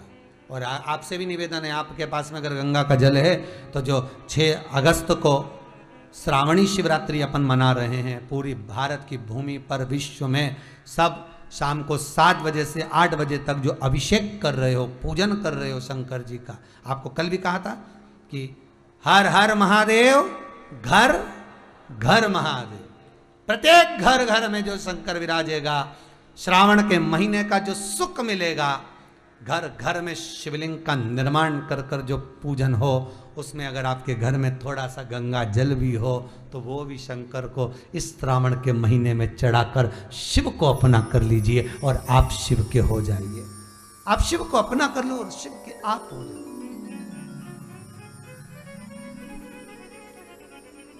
आज कई लोगों ने अपना अपना फोटो बनाया और उसमें लिख दिया हर हर महादेव, घर घर महादेव। अपना खुद का भी फोटो लगाया और उसमें लिख भी दिया कि आप इतनी तारीख 6 अगस्त को, इतना बड़ा सब लोगों ने जैसे वो जन्मदिन का फोटो बनाते हैं, शादी की साल, ऐसे सबको भेज रहे हैं लोग और सब दूर चल रहा है बहुत सभी जगह। आपसे भी निवेदन है, आप थोड़ी बहुत तो कर सकते हो, थोड़ा बहुत ये बोल सकते हो कि आप भी हर हर महादेव, घर घर महादेव करो। 6 तारीख 6 अगस्त श्रावण की शिवरात्रि का दिन, और वो भी शिवरात्रि लगेगी शाम को 6:28 पर, इसलिए रखा है शाम को 7 बजे आस्था चैनल पर ऑनलाइन अभिषेक। अपने अपने घरों में पूरे परिवार समेत बैठकर मट्टी का शिवलिंग काली मिर्ची मिलाकर उसका बनाओ, निर्माण करो, पूजन करो, बाबा से विनती करो कि बाबा सुख समृद्धि वैभव लक्ष्मी दौलत संपदा सब आपकी कृपा बनी रहे। ऐसा धन देना मुझे कि मैं भी जिंदगी में एक बार शिव महापुराण की कथा करवा सकूं, ऐसी संपदा मुझे देना। ये बाबा से विनती करो, निवेदन करो और अनुष्ठान करो। जुड़ो साथ में और अपना अपना एक एक पत्र सब भेजो अपने अपने व्हाट्सएपों पर, अपने अपने ग्रुपों में कि करो अभिषेक करो, घर घर महादेव, हर हर महादेव, ये भाव रखें। ऐसी पावन शिव गंगा शिव महापुराण की कथा यहाँ पर बड़े भाव और आनंद के साथ चल रही है।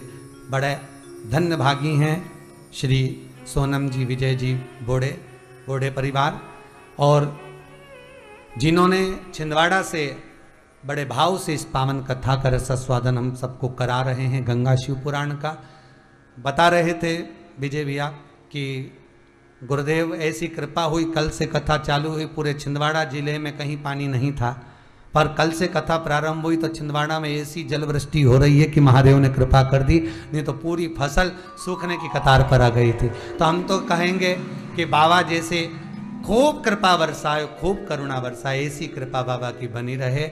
आज की कथा को यहाँ विराम की ओर लेते हैं, फिर आगे बढ़ेंगे। कल गंगा जी के पावन चरित्र को आगे बढ़ाते हुए प्रयागराज की ओर अग्रण्य होंगे, सुंदर सुंदर चरित्रों का स्मरण करेंगे, गंगा के भाव को सुनेंगे, आनंद पाएंगे। हर हर महादेव।